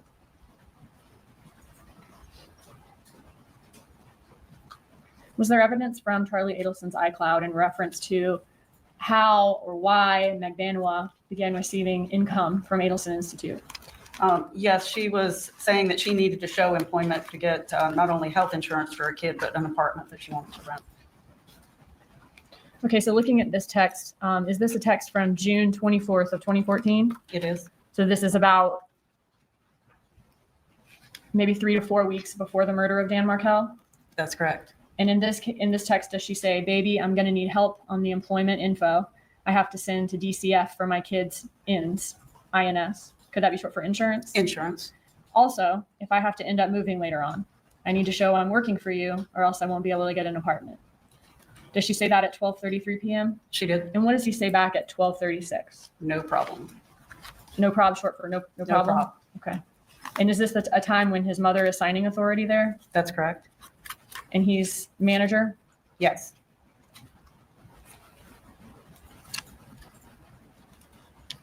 And his dad is a dentist there? Yes. Now, during this time, was that Charlie Adelson's only form of income? Did he also have income from his other work as a periodontist? Yes. Okay. Would he receive income from other dental practices where he would travel around and do specialized work for them? Yes. And was that a successful periodontist practice? Very successful. I want to ask you about this text message. She says she needs employment to send to DCF for her kids' insurance or if she moves later on. In order to rent an apartment, do people sometimes have to show proof of employment? Yes. In order to get public assistance, health insurance, do people need to show that they're employed, but they don't make above a certain amount of money? That's correct. Did you review checks from Adelson Institute to Katherine Magbanis? I did. And in what accounts did you find those checks? They were deposited into Katherine Magbanis, sometimes in her checking, but a couple of times they went into her savings. Okay, and they were coming out of Adelson Institute's business account with Regions? Yes. How many total checks were there from Adelson Institute to Katherine Magbanis? There was 44 checks. What do we see here? This is a list of the checks that she received from the Adelson Institute. Okay, so this is a summary of the checks. It is. Okay, but in evidence, as we went through earlier, all of this will be back there in case the jury wants to see specific things. But 682 is a copy back in front of every check. Here it is that Katherine Magbanis received from Adelson Institute. That's correct. Okay. All right. So in the summary here, what's included? So it's the first row, just a number. The second column is a date, the date that it was posted to her bank account. The second column is the date of the check was written, and the check number, the payment amount, and what was in the memo column. Were all of these checks deposited by Katherine Magbanis into her account? They were. And who were each and every one of these checks signed by? Donna Adelson was signing the checks. Okay. Are these examples of 3 of the checks in the exhibit? It is. Okay, but she signs all 44? She does. And you did say that she did have signing authority for the business during those years? Yes. In addition to signing these checks from Magbanis, did Donna Adelson also sign all the other checks to the Adelson Institute employees, their front desk people, their hygienists, the dentists, Yes. all of the people who work there? Yes. Was she the person who did payroll every month? That's correct. And looking back at this summary, you mentioned that Harvey Adelson was listed as manager again in October 2nd of 2015. Looking at this chart here, would that be just between number 26 and 27 there? At that point, he would become manager again? Yes. Okay, but all throughout the rest of the time he worked there. Yes, Okay, so about 3/4 of the second chart we see, Harvey Adelson was manager during that time that's right. for all those checks that were written. That's correct. And for both of those charts, Donna Adelson had signing authority. Yes. Who else had signing authority at Adelson Institute when these 44 checks were written? There would have been Charlie and Harvey and her.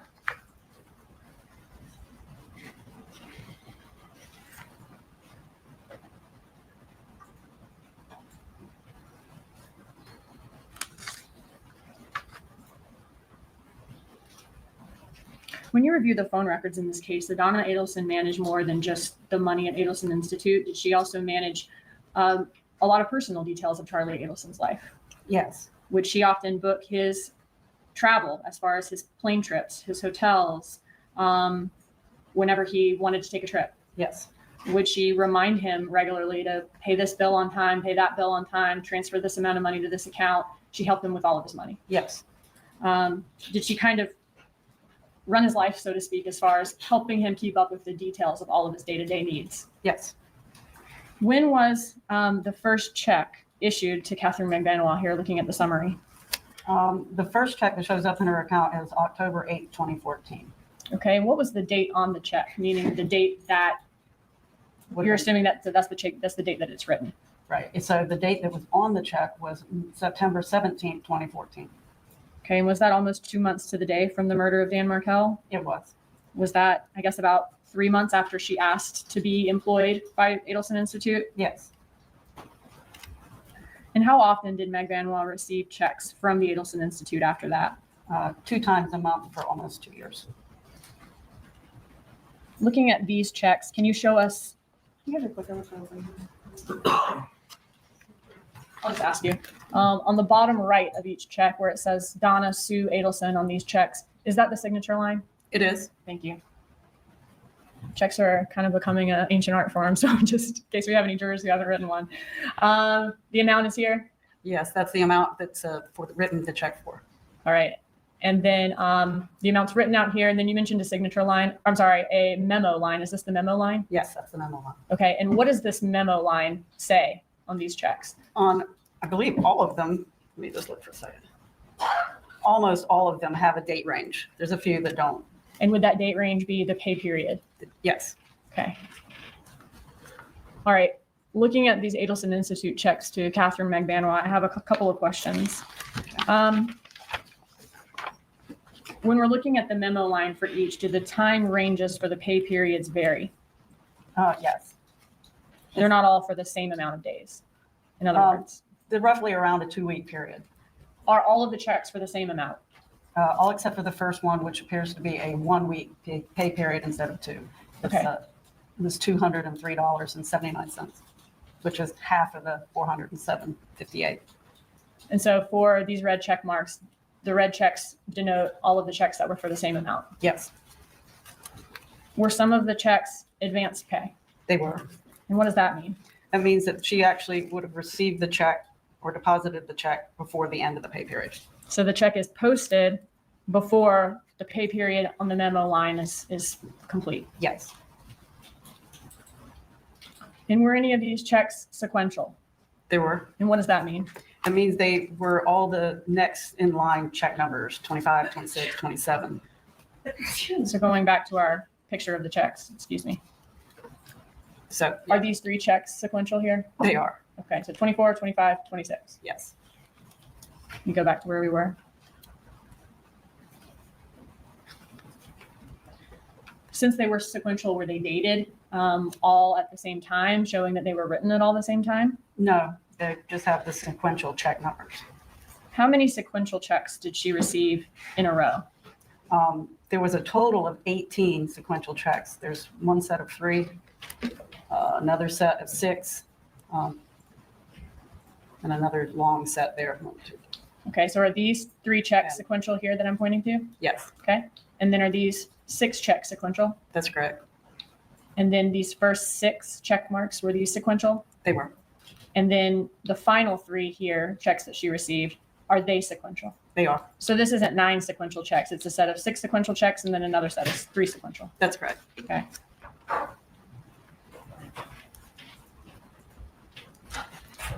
We talked about the ones that were sequential. Are there also a lot of the checks that are not sequential? Yes, And if they are not sequential, does that mean that those checks appear to have been written in the normal course of payroll? that would appear so. So when you're looking at the records, she may be check 1,000, and then another employee, a hygienist, might be check 1,001. Harvey Adelson might be check 1,002, and a front desk employee might be check 1,003. That's correct. And are the ones that are not sequential, do they not have a check mark in the summary in the sequential column? That's correct.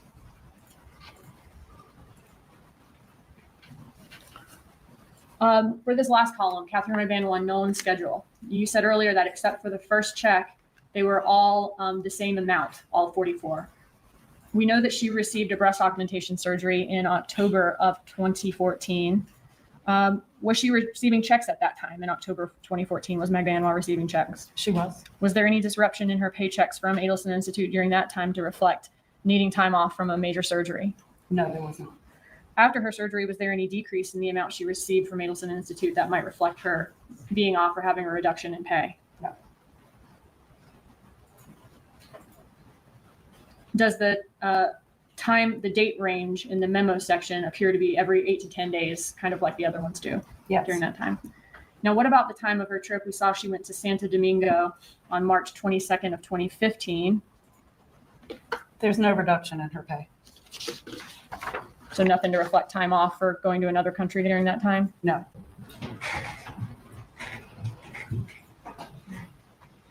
Good afternoon, ma'am. Good afternoon. Quite a bit of testimony. I only have a few questions, okay? Okay. What credit card account statements did you review in your analysis for Donna and or Harvey Adelson? I believe there was only two, an American Express and a Capital One, two different credit cards. An Amex and Capital One? Yes, ma'am. The card that you were referring to that had previously been in Harvey Adelson's name that shows that Katherine Magbanis paid $1,700 for, you didn't find bank account transactions for that, but that could have been a cash transaction, correct? That's correct. And it was a 15-year-old car, right? Yes. And it had over 150,000 miles on it, right? I'd have to look, but I think you're right. Would you like to look? If you want me to be exact. Just want to make sure I can't testify, so I need to make sure that you do. Sure, hold on a second.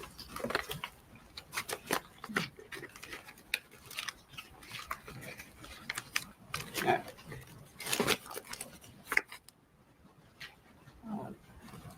Says odometer was 17,058 miles. Ma'am, I think that's the original, last time it had been checked. The mileage at the time of the transfer would be down lower on the bottom. Oh my, I can't hardly see it from this one. It's either 140,000 or 160,000. Okay, thank you. Now, we saw the slide where Charlie Adelson was talking about cash discounts for his travel periodontist work that he was doing for different dentists, correct? Yes. Are you aware from your analysis that the cash discount that was offered at Adelson Institute was simply the same amount as what they would be charged if someone used a credit card for the fee of 5%? So the difference in the discount was if you paid by cash or check, so there wasn't a credit card fee, they gave them a 5% reduction. There was no explanation in the text messages to say why there was a discount for cash. Okay. And you can't say what their deposits were in cash at Adelson Institute, correct? I don't recall. Okay. And you mentioned that sometime in 2016, Harvey for Adelson Institute, the business that we're discussing, became a manager in 2016, correct? I believe you are correct, but I'll look at the date.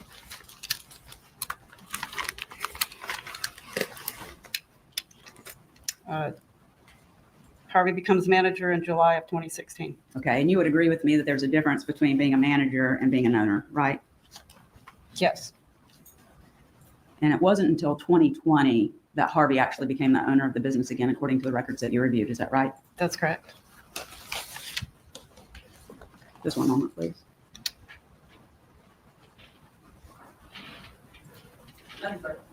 You know, redirect examination. Yes, sir. You may proceed.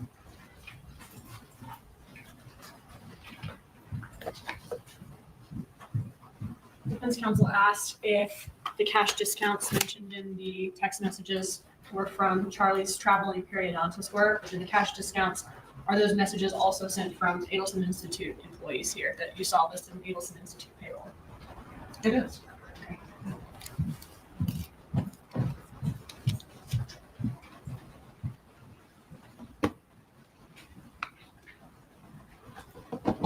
The only other thing I had was on direct, you mentioned that Harvey Adelson was taken off as manager in 2012. He continued working there as a dentist, but then on October 2nd of 2015, he became manager again. Is Yes. that correct? Yes, that's correct. Okay. And then in 2015, were Harvey and Charlie both managers? That's correct. Okay. In October of 2015. Yes. But then in 2016, July of 2016, only Harvey's a manager then at that point. Charlie has now dropped off to a registered agent. That's right. And these are on their articles of incorporation. Yes. Okay. They could still be both working there as dentists and have their own understanding of their role in the practice. But we're talking about what's listed on the articles of incorporation. Right. Okay. So it went from Harvey and Charlie both being managers in October of 2015. Magbanis still getting checks through the spring of 2016. That's right. And then after the arrest in 2016, Harvey Adelson becomes manager in July. Charlie is now a registered agent. That's right. Okay, thank you. You may step down. Will this witness be recalled? I don't plan to do that, but if you could just remain under the rule just in case you can go out of business. Very well. Please do not discuss anything else, the substance of your testimony. You may step down. Thank you. Q&A with the jurors need to take a restroom break. The bailiff will take you to the jury room.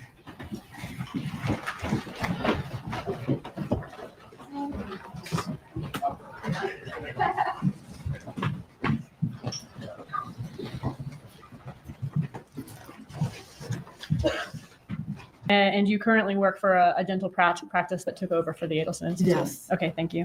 How long did you work at the Adelson Institute? Over 40 years And where is the Adelson Institute located? in Tamarack. In about the years 2014 to 2016, in addition to yourself, Dr. Harvey Adelson, Dr. Charlie Adelson, was there also an employee named Erica Johnson? Yes. Okay, and what was her role? She worked up front and she was Charlie's assistant. Okay. And we had talked about Donna Adelson and her role. What about, did you have a hygienist named Amy? Yes, we always had a hygienist. Okay. Were there any other employees that you can think of during that time at the Adelson Institute other than the ones I just named? No, Any other dentists besides Harvey and Charlie? no. You mentioned that Charlie is a periodontist. Did he also, in addition to working at the Adelson Institute, did he travel around and do that type of work for other dental offices as well? Yes. How often was he in the Adelson Institute office? Ballpark. Once a month. Okay, so one time a month, he's going to serve his clients for the Adelson Institute. And other than that, he's traveling around to all different offices. Yes. Who was the boss at the Adelson Institute in your understanding? Who did you think was the boss? Dr. Harvey Adelson. What were the Adelson Institute's business hours back in 2014, 2016? Did y'all have Monday, Tuesday, and Thursday, 8 to 5? Monday, yes, and we had one late night. Was It was when? 11 to 7 Okay. Was that Wednesday? was Wednesday. And then off on Fridays? We were off on Friday. And no work on Saturday or Sunday? No.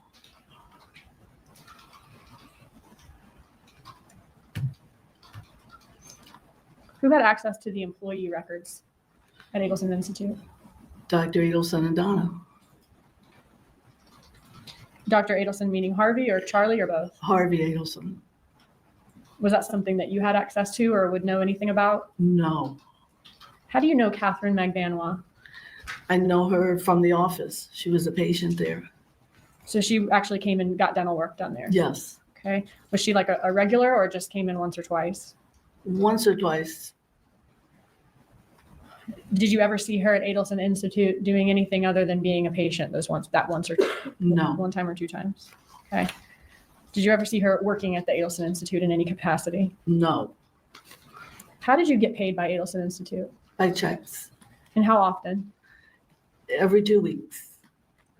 Did you ever get paid for weeks of work prior to completing your work? Yes. When would that happen? When might you get advance pay or get more than one paycheck at a time? If they were going away on vacation, then we would get the checks before. They being? I mean, Judge Adelson and Donna. Okay. So if Harvey and Donna are going on a vacation that may last 2 weeks or more, Right, they're going to go ahead and pay y'all in advance so you don't go without. right. And how often would that happen? Once a year, twice? Would you ever get 4, 5, 6 paychecks in a row? No,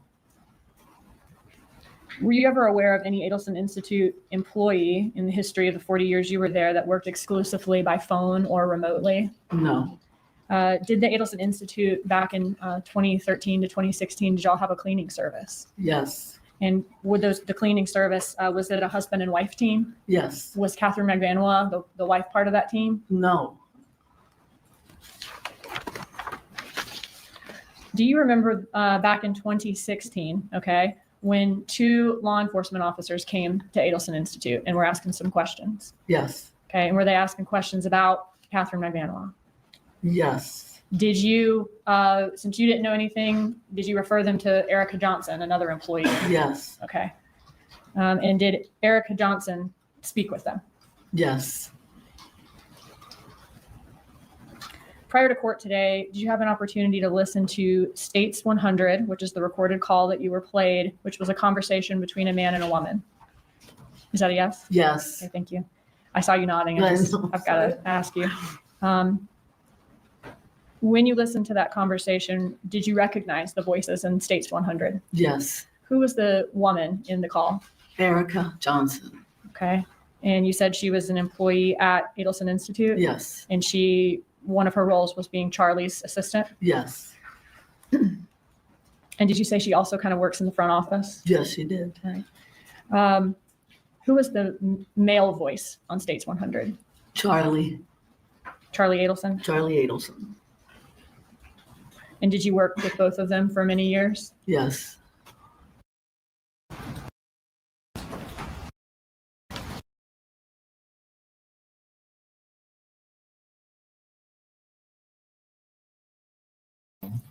Please check if the jurors are ready.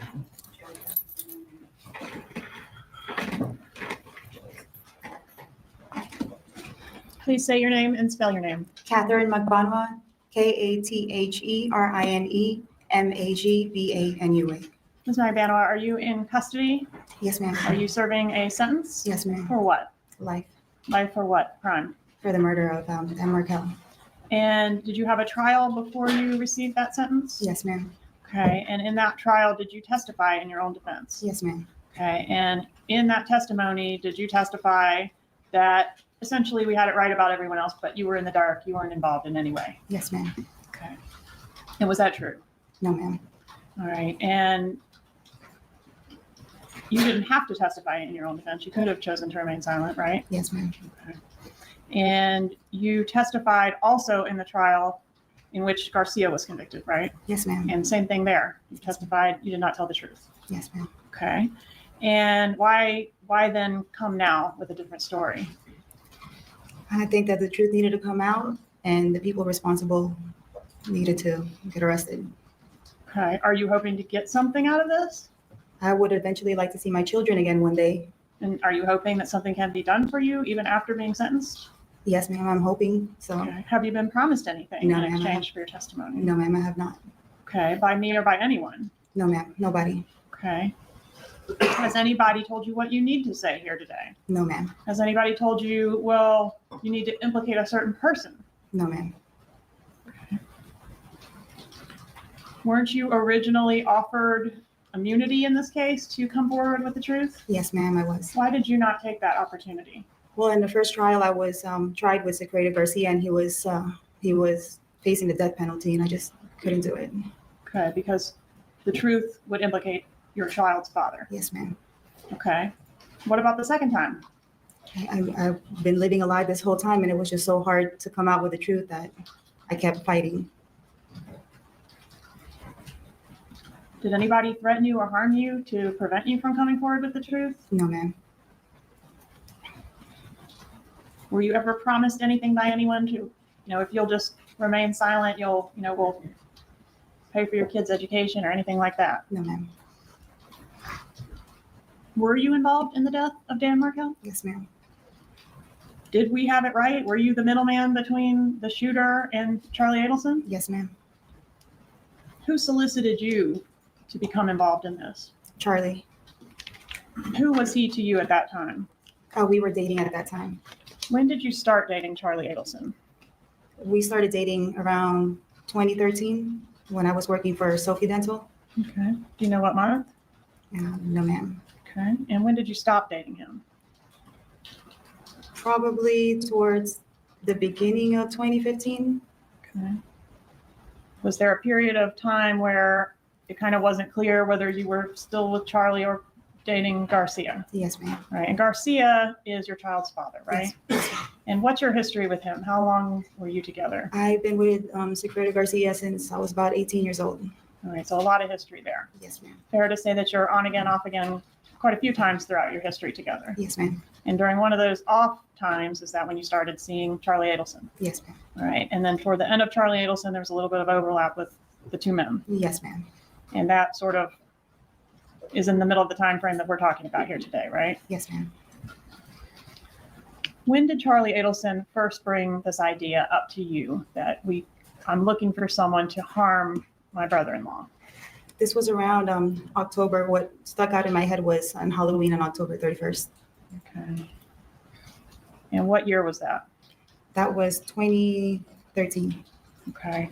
And so on Halloween, what is your memory of what y'all were doing that night that you're able to remember that happened that night? Well, we were out in Lincoln Road. It was like a kind of like a block party in Lincoln Road. And then when we were getting ready to get into our cars, he jumped into my car and he basically suggested that do I know anybody that can harm someone? Okay. And were those the words you used, harm?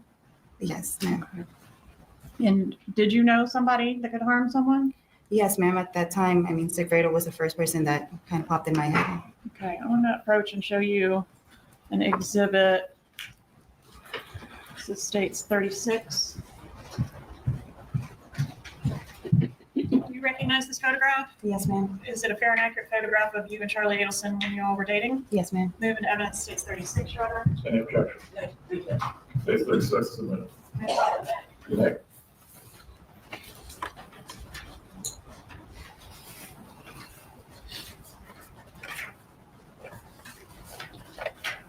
Where was this photograph taken? That was down at the Keys. When was it taken?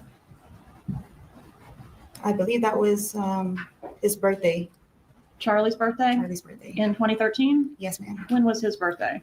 October 27th, I believe. And y'all drove down to the Keys? Yes, ma'am. So that would have been just a few days before he broached this subject of harming someone to you on Lincoln Road? Yes, ma'am. Okay. Were you aware of him sending this photograph to his sister that night? No, ma'am. That day?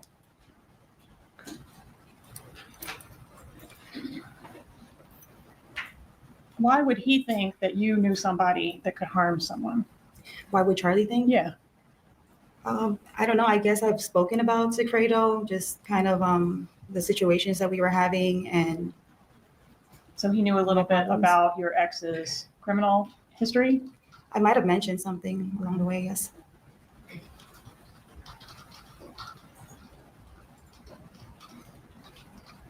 What did Sigfredo Garcia know about Charlie Adelson? At that time, I don't think he really knew of him yet. Okay.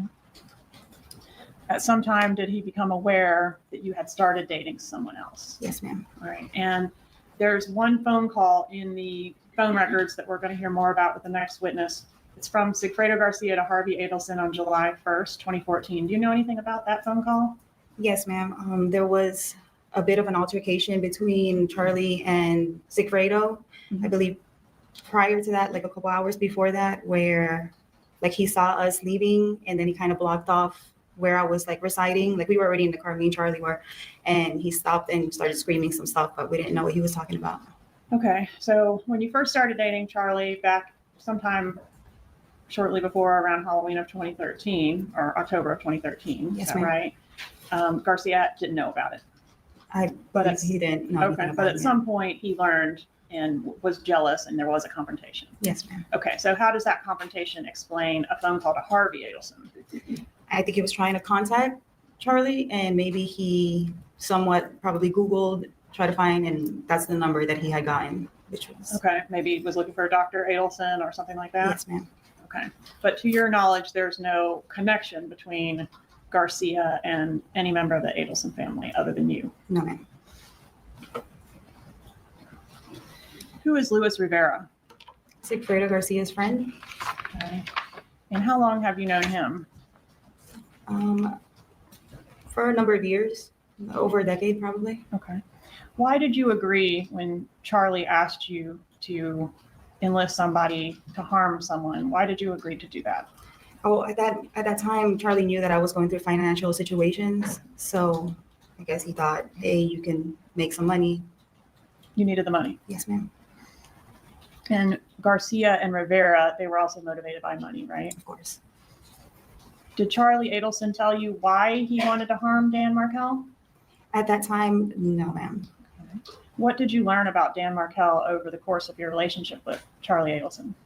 Well, through the course, he was just mentioning that his parents were going through it, that his sister was going through it, that, he basically painted a bad picture of Mr. Markel. And since he knew that I was going through stuff with Sigfredo, it was kind of, I was like sympathizing with his sister because I know how it feels to go through. Okay, so you knew that his sister was having a terrible time with her ex. Yes, ma'am. And you had things going on with Garcia that felt relatable. Yes, ma'am.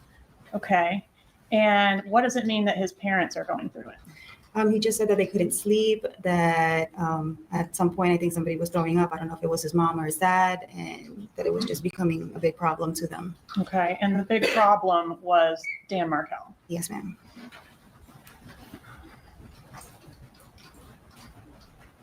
Did you ever meet Donna Adelson? Yes, ma'am. When did you meet her? From my recollection, it was from the dental office. And why did you go to the dental office? I needed some cavities and teeth whitening done. Is that the only time you ever met Donna Adelson? From my recollection, yes, ma'am. All right. And did she know you were dating her son when she met you? Yes, ma'am. Okay. Were things cordial between you at that meeting? Yes, ma'am. Did you discuss anything beyond greetings and pleasantries? No, ma'am. After the initial approach of you at Lincoln Road on Halloween, was there any more discussion with Charlie Adelson about this potential job? Throughout, the couple weeks, whenever I had a chance to hang out with him, he would mention here and there. How often were you seeing each other during this time frame? Probably, I had children, so I always, if I could get out and I can find a babysitter, I'd go over to his house or we'd have dinner, hang out. Okay. Would that be like once a week, 3 times a week, once a month? About 2 times a week. 2 times a week. And would you stay over or would you just go for dinner? Sometimes I would stay over, yes, ma'am. And you're saying when you would go over there and hang out with him, sometimes there would be further conversation about this potential job where you're going to be paid to hire someone or enlist someone to harm Dan Markel. Yes, ma'am. Okay. And did you learn any more details about what needed to be done? No, ma'am. He never gave me any details. And so he would just continue to say the same things? Yes, ma'am. Go ahead. He would just tell me that they were going through hard times. Okay. So the conversations typically were, my family is really suffering under the situation. Yes, Just saying, did not answer the question. It's referring. In these conversations, are you asked, like, have you secured anyone? Are you asked further questions about who's going to be doing it? No, ma'am. Did you tell him, like, yes, I can do it? Yes, I just agreed to it. Okay. That I had somebody. All right. And during these conversations with Charlie Adelson, was there ever a time when he's in the middle of these conversations with you about what's going to happen, speaking to his mother? Sometimes he would get on the phone. He'd kind of look at me weird and then just step out of the room and discuss whatever he needed to discuss. Giving information about what was discussed outside of government. The rule is talking about what took place, not the substance of the conversation itself. You may continue. All right. So he would step out, have a conversation with his mother, and then come back. Yes, ma'am. Okay. And then you would resume the conversation about. Yeah, he would just kind of go off again, saying that this needed to be taken care of and what his family was going through. All right. How many times did this particular situation happen where you were discussing what would eventually become the murder and his mother was interjected in that way that you just described? How many times did I think he stepped out and Yes. speak to him? A number of times. More than twice? Yes, ma'am. More than 5 times? Yes, ma'am. So this was like a regular part of the way this worked whenever this conversation came up? Yes, He would ma'am. consult his mother and come back and speak to you. Yes, ma'am. Did he ever relay to you, my mom says whatever? He didn't. He never specifically said what he spoke to his mom about. No. Okay.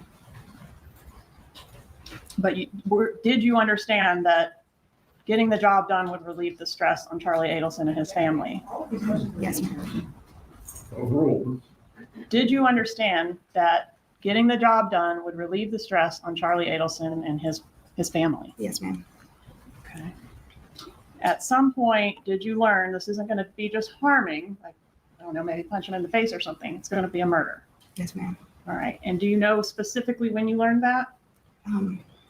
There was an envelope that Charlie had given me one day that I went over to his house, and he told me not to open it, and that he had worn gloves to close it, and that was basically it. And that I was the understanding of to pass it on to whoever I knew could take care of it. Okay. And when it's pass it on to whoever you knew, the name Sigfredo Garcia is used or is not used? No, it was never used. Okay. And is that, when we are talking about this conspiracy in general terms, are you in general trying to insulate the co-conspirator on this side of you from the one over here? Yes, ma'am. I was basically in the middle. So you don't talk about Charlie to Sigfredo and you don't talk about Sigfredo to Charlie? No, ma'am. But they both knew that it was to them. Yes. Okay. He said he wore gloves when he put whatever he put in the envelope. Yes, ma'am. All right. And so he told you, don't open it, don't touch what's in there. Yes, ma'am. All right. And what kind of envelope was it? It was a manila envelope. Was there any writing on the envelope or anything on the outside? No, ma'am. It was blank. All right. So the envelope goes into your diaper bag, yes? Yes, ma'am. And do you take it and Sigfredo gets it from you? Yes. Well, eventually when I came home, because I usually have that diaper bag, that's like my little weekend bag. And when I came home, I contacted Sigfredo and I was like, hey, I have a package for you. Just come by whenever you can. Did you open it and see what was inside? No, ma'am. Okay. Did Charlie Adelson say anything to you about where he printed the documents that were contained inside? He did mention that he would never, he's like, oh, I didn't print this in my, the office that he had in his home. Probably printed in one of the offices that he worked at. Because he would frequent a bunch of different offices, Yes, right? ma'am. Okay. All right. So you gave this package to Garcia, and did he open it in your presence? No, ma'am. He literally took it and left out the door. All right. And had you talked to him beforehand about, hey, I'm going to give you some instructions about a job? No, there was no conversation about it. Basically, just I have that package, and then he took But how it. did he know what the package was? Had you talked to him at all about, hey, I got a job for you? Oh, yes, ma'am. Like I told him that, that I have potential person that needed to, get harmed or beat up from my understanding at that time. Mm-hmm. And then he was like, okay. Okay. All right. So I want to ask you about the June trip. In June, did you provide Garcia with any money for expenses associated with that June trip? Yes, ma'am. Where did you get the money from to give to Garcia? From Charlie. Okay. How much money was it? From my recollection, it was a couple $100, less than $5, maybe. So this was just for like gas and whatever was needed to get to Tallahassee and back? Yes, ma'am. I just didn't know where he was going. I didn't know. Okay. But you knew it was for this job that we're talking about? Yes, ma'am. Okay. And at that point, you knew it was a murder because the envelope had been passed, right? Yes, the envelope was passed towards kind of like in the beginning of the year. So we're already in June at that time. All right. And when you went to Charlie to get the money for the expenses, what did you say? I needed some money for, for the job that he had told me about, and that they needed to either scope it out or, just funds to get out of town. Okay. So your understanding was the first mission to Tallahassee, or you didn't know it was to Tallahassee, but the first trip that needed funds was going to be like a scoping trip, not to actually accomplish the murder. To my understanding, yes, ma'am. All right. Did you give that money to Garcia? Yes, ma'am. All right. And after the June trip happened, how did Charlie Adelson react to, I guess, just things not progressing along very quickly with this job? Well, since I guess nothing happened and something was to happen, he was like, well, what's going on? And I'm like, I don't know. So Sigfredo didn't tell me anything. He's just MIA again, because he just kind of goes in and out of my life. So sometimes he'd be hard to reach. Yes, ma'am. And were you worried that like maybe he'd taken this few $100s and now he's Of gone course. off the grid and I can't really give any information to Charlie about what's happening? Yes, ma'am. Okay.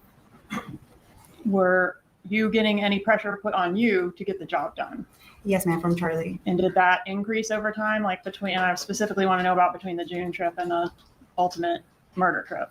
Yes, ma'am. He was a little bit more adamant and persistent. Well, Katie, why isn't anything been happening? What's going on? And were you then in turn putting some pressure on Garcia to get it done, make it happen? Yes, ma'am. Did you relay the message to the killers that the victim was going to be going out of town the day after he ultimately was killed? No, ma'am. I Did had you no know? knowledge. You didn't know anything about Dan Markel's travel schedule? No, ma'am. Do you know whether his travel schedule was contained in the documents inside that manila envelope? I would think a lot of information was there because for some reason, Sigfredo knew information and Charlie knew information, and that's why the whole confusion was on me. And it's Okay, but you don't know what was in there. You didn't look at it, and you didn't relay that message about the travel. no, ma'am. I had no knowledge of it. All right. I want to show you a text that was sent between the June trip and the murder trip.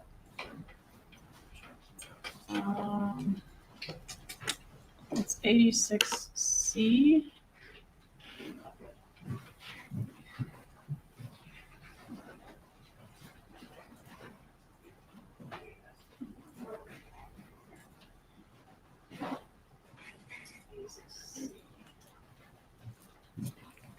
There's a text message where you are asking Charlie Adelson to put you on the payroll. Basically, you need to be able to show that you're working. Do you remember sending that text message? To Charlie? Yes, I believe so, if you can show me. I will. Was there a reason that you wanted to be part of, at least part of your payment for this to be through the payroll at Adelson Institute?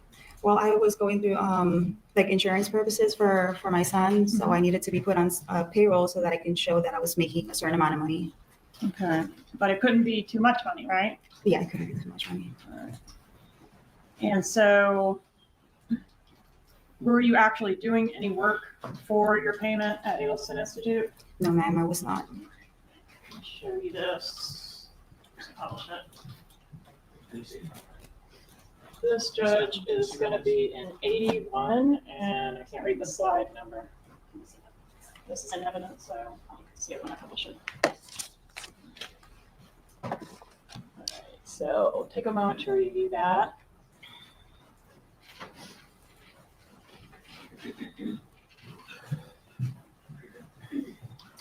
Yes, ma'am.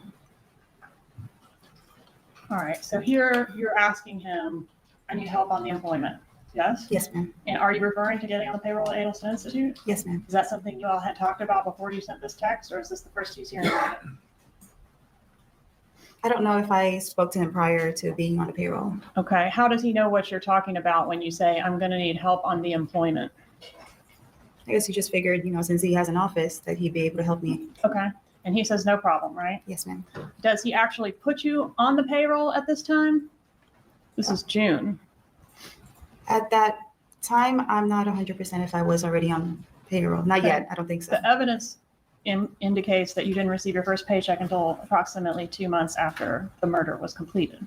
Yes, ma'am. All right, and so did you feel like you could ask for this before the job was done because you knew you were getting the job done?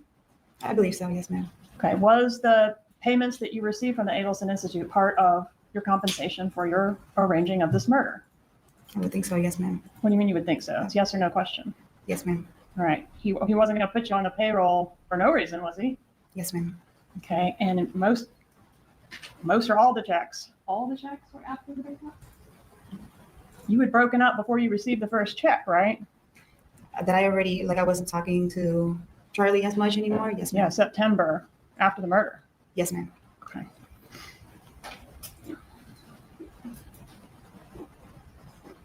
Had you ever met Wendy Adelson? Yes, ma'am, I have. When did you meet her? I had dinner with her one time in Yardbird and another time at the beach. Yardbird, is that a restaurant? Yes, ma'am. Is that the occasion where Wendy was with her boyfriend, Jeff Lacasse? Yes, ma'am. Was that the first time you ever met Wendy? I believe so, yes, ma'am. Okay. And then did you meet her again? Yes, I met her in the beach around, I think, Father's the Day. photo that we've seen, States Exhibit 35, publishing. Is that the second time you met Wendy Adelson? Yes, ma'am. Okay. Did you ever discuss the murder with Wendy Adelson? No, ma'am. I Did you ever discuss Dan Markel's schedule with her? No, ma'am. The only person you talked about it with at all was Charlie and Garcia. Yes, ma'am.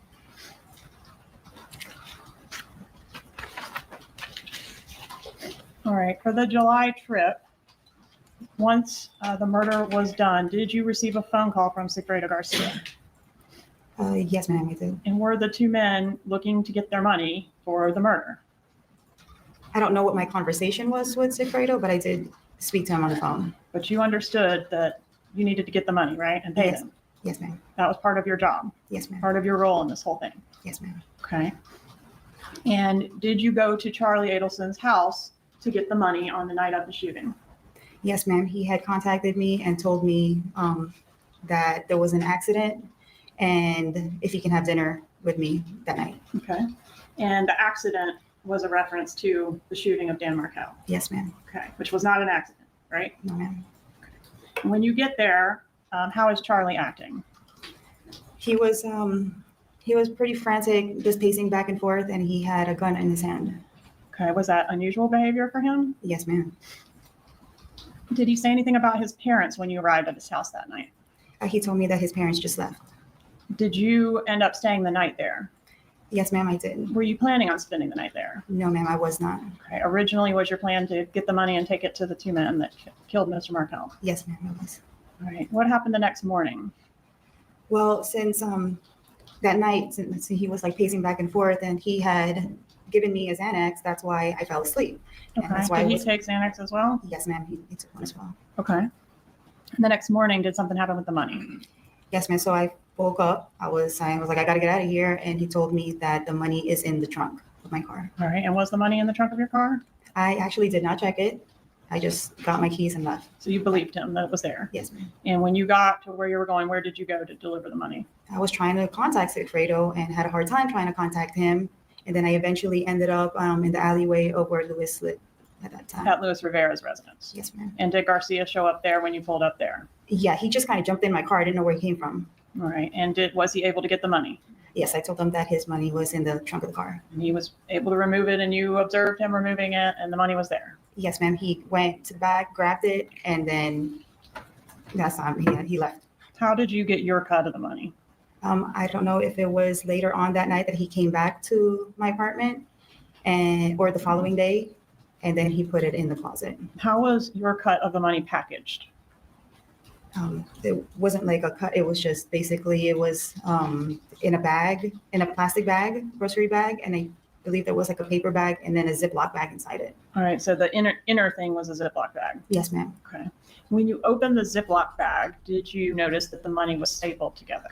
Yes, ma'am. It was. Okay. Did you notice something else unusual about the money? At that moment, I didn't when I opened it, but a couple of days after the fact, it was wet and starting to mold. The money itself was damp to the touch. Yes, ma'am. Right. And did you ever mention that fact to Charlie Adelson? I'm pretty sure I contacted him and told him why is the money wet. What do you mean pretty sure? You did or you didn't? That I didn't. Okay. And when you contacted him and said the money's wet, or you just mentioned to him the money's wet, did he have a response? Yes, ma'am. He told me Go ahead. that his mom washed the money. Did she physically wash the money? Yes, ma'am. All right. So you got a chunk of cash that day or a couple days later. You're not sure which. Yes, ma'am. All right.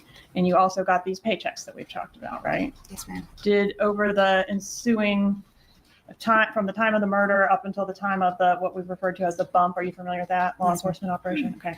In that time frame, did you get some other gifts and things from Charlie? Between that time? Yes. Plane tickets, things like that. No, ma'am. Okay. So you deny getting any type of gift or favor from Charlie Adelson other than the cash that you got. I don't know if like specifically any type of favors. If I was going through, I was having problems with the car that I Yes. had purchased Yep. from him. So he would get that fixed and he would pay for it. Okay, and before that, he helped with Mazda repairs. Yes, ma'am. Okay. All right. You started getting paychecks in September after the murder, which continued through May of 2016. Is that right? Yes, ma'am. And how would you receive the paychecks? Charlie would give it to me. All right. And you admit that you weren't doing anything to earn that money No, ma'am. I'm other sorry. than contributing to this murder. Yes, ma'am. All right. And the paychecks, would they come one at a time or multiples at a time? It would be multiple. Okay. Do you know why the paychecks stopped when they stopped? At that time, Sigfredo got arrested. So they got spooked. Yes. Who signed the paychecks? I'm sorry, one moment. Anyway.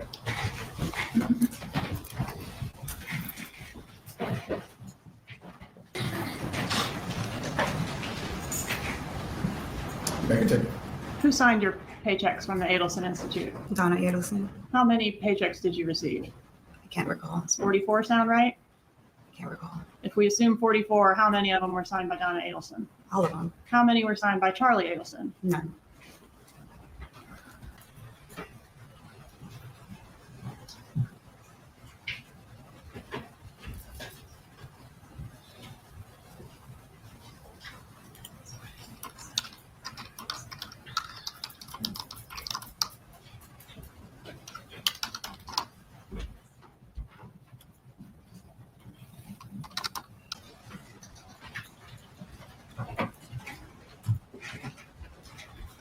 Good afternoon, ma'am. Good afternoon. I believe when you started your testimony on direct, Ms. Kappelman asked you about previously lying under Yes, ma'am. oath. Do you recall that? Yes, ma'am. And from the first trial with Sigfredo Garcia to a trial with just you, you gave proffers to law enforcement, correct? Not between those times, but After that, before Charlie's. yes, ma'am. Okay. So after you testified in your trial where you admitted that you lied, you were minimizing what was going on, correct? Yes, ma'am. Then you started meeting with law enforcement in the state attorney's office, correct? Yes, ma'am. And gave them a little more information each time, right? Yes, ma'am. Each time you became, now what you're saying, a little more truthful. I'm finally coming out with the truth. Yes, ma'am. You had testified on direct that you got to Charlie's house and he had indicated that his parents had just left. Yes, ma'am. And you said that he was nervous and upset, right? Yes, ma'am. And you all both took Xanax, Well, he gave it to me. Yes, ma'am. but you said you took one, right? Of course. Yes, ma'am. And he took one, right? Yes, ma'am. And you two went to bed together, right? Yes, ma'am.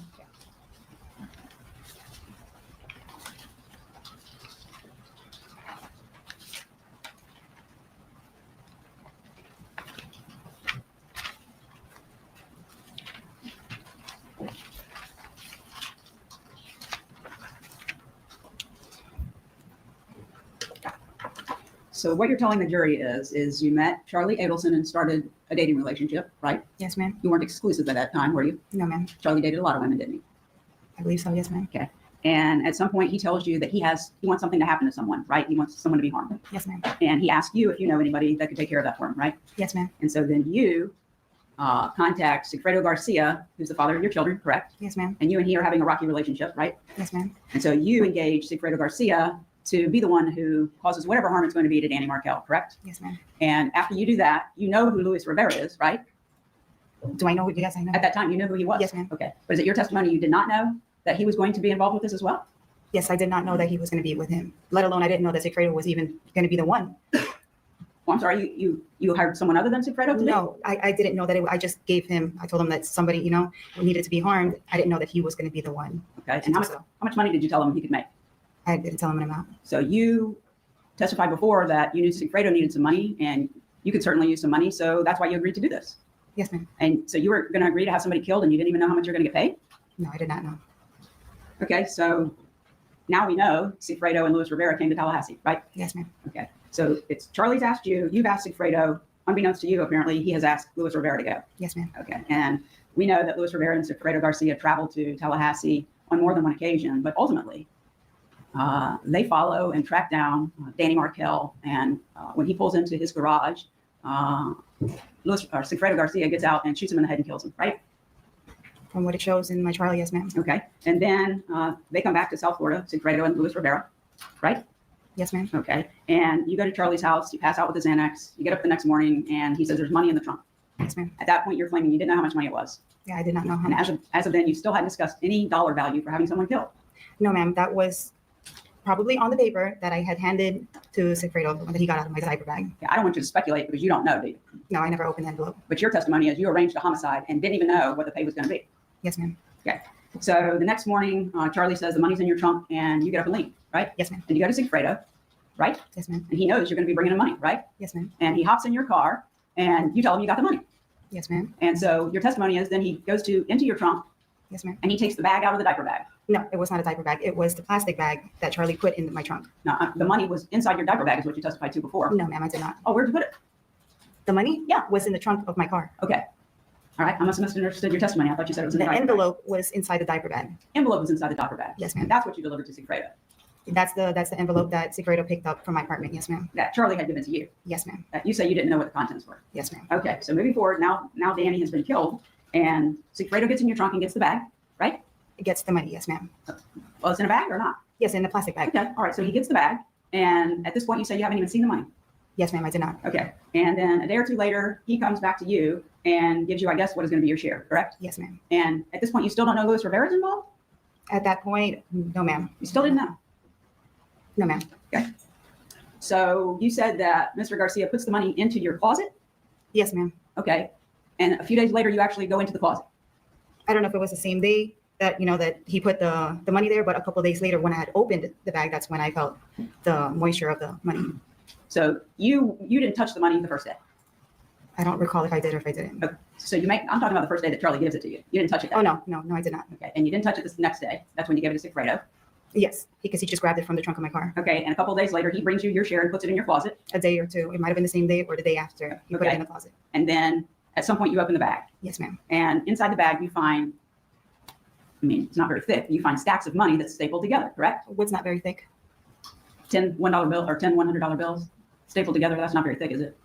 It was just in stacks of whatever amount it was. I didn't count it. It was stapled together, right? Yes, ma'am. Okay. So how much did you get for arranging Danny Markel to be killed from Charlie's request to passing that on to Sigfredo Garcia? How much money did you get? I never counted how much money was even in the bag. As you sit here today, you're telling this jury you never know what your cut was. You can't tell them. No, ma'am. I never counted it. You spent some of it, didn't you? I believe so. And and you deposited some of it in your bank account. Yes, ma'am. But you don't know how much yours was. No, ma'am. But you do admit that Charlie gave you a check after that from Adelson Institute, right? He gave you payroll checks from Yes, Adelson ma'am. Institute, right? Yes, ma'am. Charlie gave those to you. No, it was, Charlie handed me the checks. Yes, ma'am. Exactly. Yes, Okay. And you testified that you met Ms. Donna Adelson on one occasion, right? From what I recall, yes, from the dental office when I went to get work done. She greeted you when you came for your appointment, basically. Yes, ma'am. Okay. And you had your appointment and you paid for the services, right? Yes, ma'am. Okay. And there's been testimony that Charlie, after that date,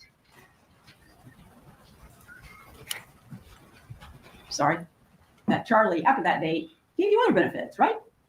Yes, ma'am. I mean, you and he weren't together anymore, correct? After the homicide. No, we were not together, but we were still friendly with each other. We were still. You're friends, but you went back to Sigfredo, right? There was a time where I was between Sigfredo and still intimate with Charlie as well. Besides the one time you had that dental appointment and you saw Mrs. Adelson, you met her, Donna Adelson. Yes, ma'am. After that, you never talked to her again, did you? Not that I can recall. I don't think You didn't speak on the phone to each other? No, ma'am. You didn't text each other? No, ma'am. You didn't email each other? No, ma'am. You didn't have any other communication of any kind? No, ma'am. You didn't meet with her in person?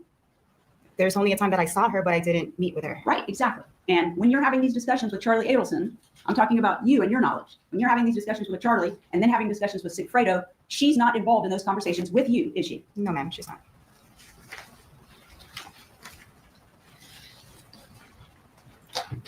Yeah, just a moment.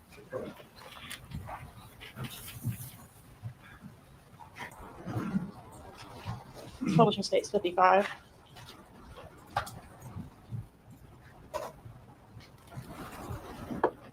Donna did not have any conversations with you, did she? No, ma'am. There's no lying here, right? No, ma'am. Donna had conversations with Charlie. Yes, ma'am. Charlie. She wasn't participating in those conversations. Overruled, I believe, witness earlier testified concerning this very issue, to maintain your examination. Donna had conversations with Charlie, right? Yes, ma'am. Charlie had conversations with you. Yes, ma'am. Charlie was the go-between between you and Donna, wasn't he? Yes, ma'am. The same way you were the go-between between Charlie and Garcia. Yes, ma'am. No further questions. I'm going to step down. Will the witness be It's in your sight. Like and subscribe. Oh, don't be shy. Will you introduce yourself to the jury and spell your name for the court reporter, please? Certainly. Good afternoon. My name is Christopher Corbett, and that's Corbitt, and I'm a sergeant with the City of Tallahassee Police Department. And how long have you worked with TPD? 29 years and 11 months. And what unit are you in at TPD? I currently supervise the Technical Operations Unit. Can you tell me a little bit about your training and experience in order to supervise the Technical Operations Unit? Certainly. I have just under 2,000 hours of general technical training, which would cover sort of all realms of law enforcement technology, camera installations, audio, video monitoring, forensics, all kinds of, again, all the ways that we use technology to assist in criminal investigations. I have just over 1,000 hours of that is dedicated to communication record analysis or cell phone analysis. And that includes the obtaining, analysis, mapping, all the things that we do with communication records specifically to assist in criminal investigations. Okay, and have you also taught in the field of digital forensics? I do. I teach communication record analysis to law enforcement officers, other law enforcement agencies, prosecutors associations, other groups. Yes. And how long have you been supervisor of that unit? Since 2012.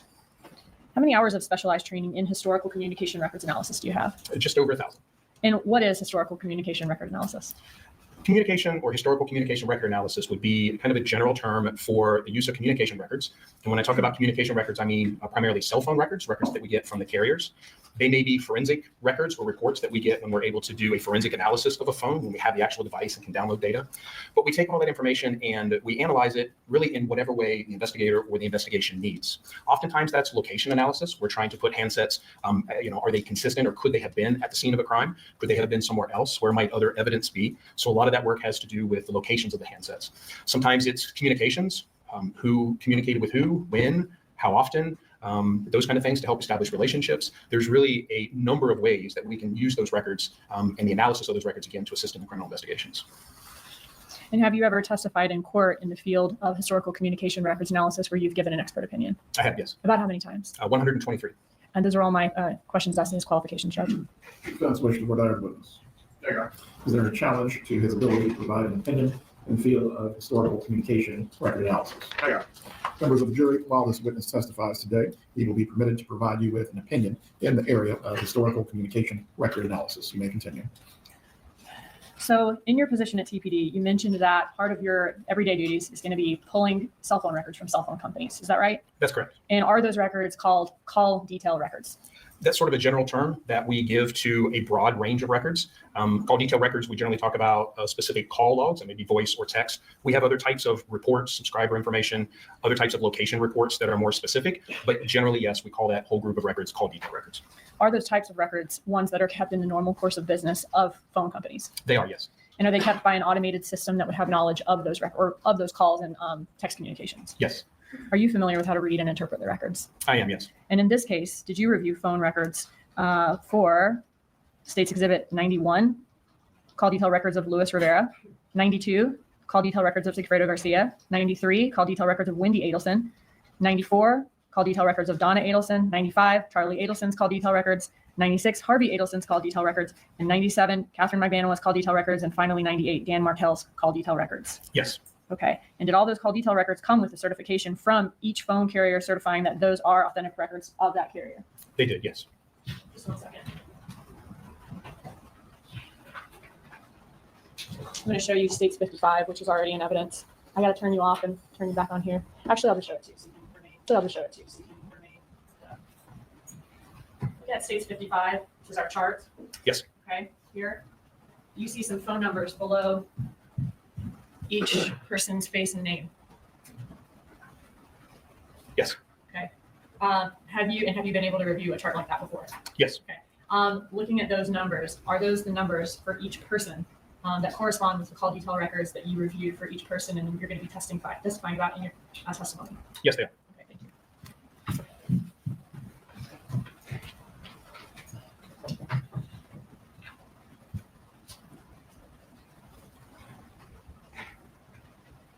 At this time, Your Honor, I would move into evidence States Exhibit 91 through 98, certified business records. Any objection? There you go. States 91 through 98 are admitted. Thank you. In addition to all of those call detail records we just went through, did you also review traffic tickets that were received in the summer of 2014 by Sigfredo Garcia and Luis Rivera? I did, yes. Did you also review car rental agreements, 2 from Comfort Rental in Miami and 1 from Save Gas Rental in Miami? I did, yes. Did you also review surveillance video from Premier Gym, as well as from Spirion, which is a GPS company that is the company that has the GPSs on the rental car? Yes, to be clear, the Premier was video, the GPS was latitude, longitude coordinates. Thank you. Sorry about that. And did you base your opinions in this case? Oh, and did you also receive, in addition to all those things, Cellbrights and returns from subpoenas from email addresses as well? Yes, so there were forensic analysis conducted of several handsets and yes, an iCloud or multiple iCloud accounts. Okay, that gave you access to emails as well. And separate actual email legal demand returns. Okay. Did you base your opinions in this case on all of those records that we just discussed? Yes. Now, are many of those records voluminous? I'm talking hundreds, even thousands of pages. Yes, they are. Did you prepare, instead of having to go through each page for the jury during this presentation, did you prepare a summary in order to show the jury what the phone company's records say in correlation with the other evidence in this case about the subjects, in this case, phone activity and locations? Yes. And will you be relying on that summary for your testimony here today? I will, yes.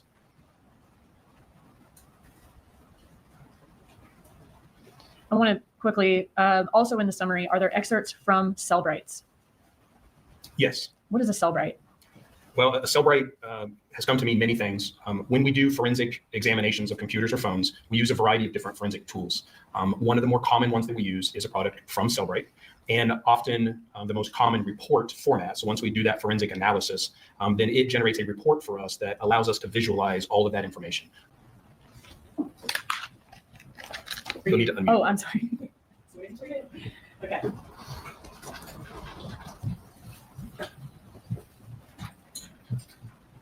All right, so you told us what call detail records from phone companies are. Can you tell us, or can you show us an example of what they look like and show us what's contained in them? I can. So this is an example of call detail records from AT&T. And again, when we talk about call detail records, we're talking about this chronological listing of events. And those events may be voice calls, text messages, data sessions. And that varies a little bit by carrier as to what exactly they retain and provide for us in the call detail records return. But the call detail records have a few basic sections. Obviously, there's a place that tells us the date and time of this event. And oftentimes those may be in other time zones. So we have to do a conversion to our local time to make sure that we're talking about the accurate time for that event. But that's one basic section. The other section tells us the phone numbers. So obviously we have the target number or the number for which the records were obtained. And then we have the other numbers that number is communicating with. So here we see, again, the phone numbers being communicated with. If it's voice calls, we see a duration or how long that phone call lasted. And we can tell sort of if these are incoming or outgoing calls based on which phone number is doing the originating or terminating. So from this section of the records, we look at, again, calling patterns, calling frequencies, those things. There's a few other pieces of information there, but the other one that we frequently look at is here, which is the location information.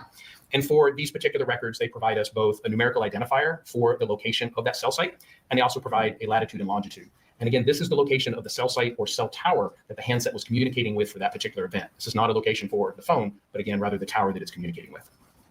And can you quickly kind of explain more about how you determine a location from that information to be able to know what the location is of a cell phone at a certain time?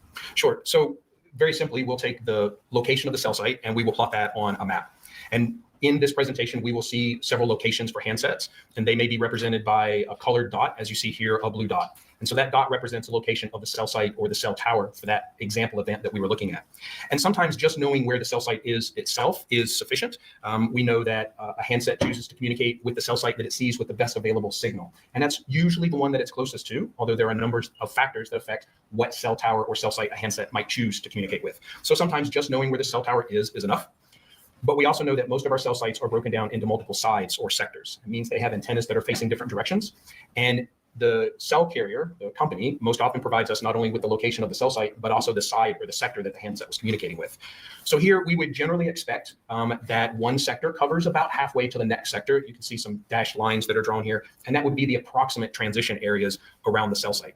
So in theory, if you were to get in your car and drive circles around the cell site, you would transition from sector to sector as you went round and round. And from that, again, we would expect certain locations relative to certain sectors to be serviced by that part of the cell site, which we can kind of see here.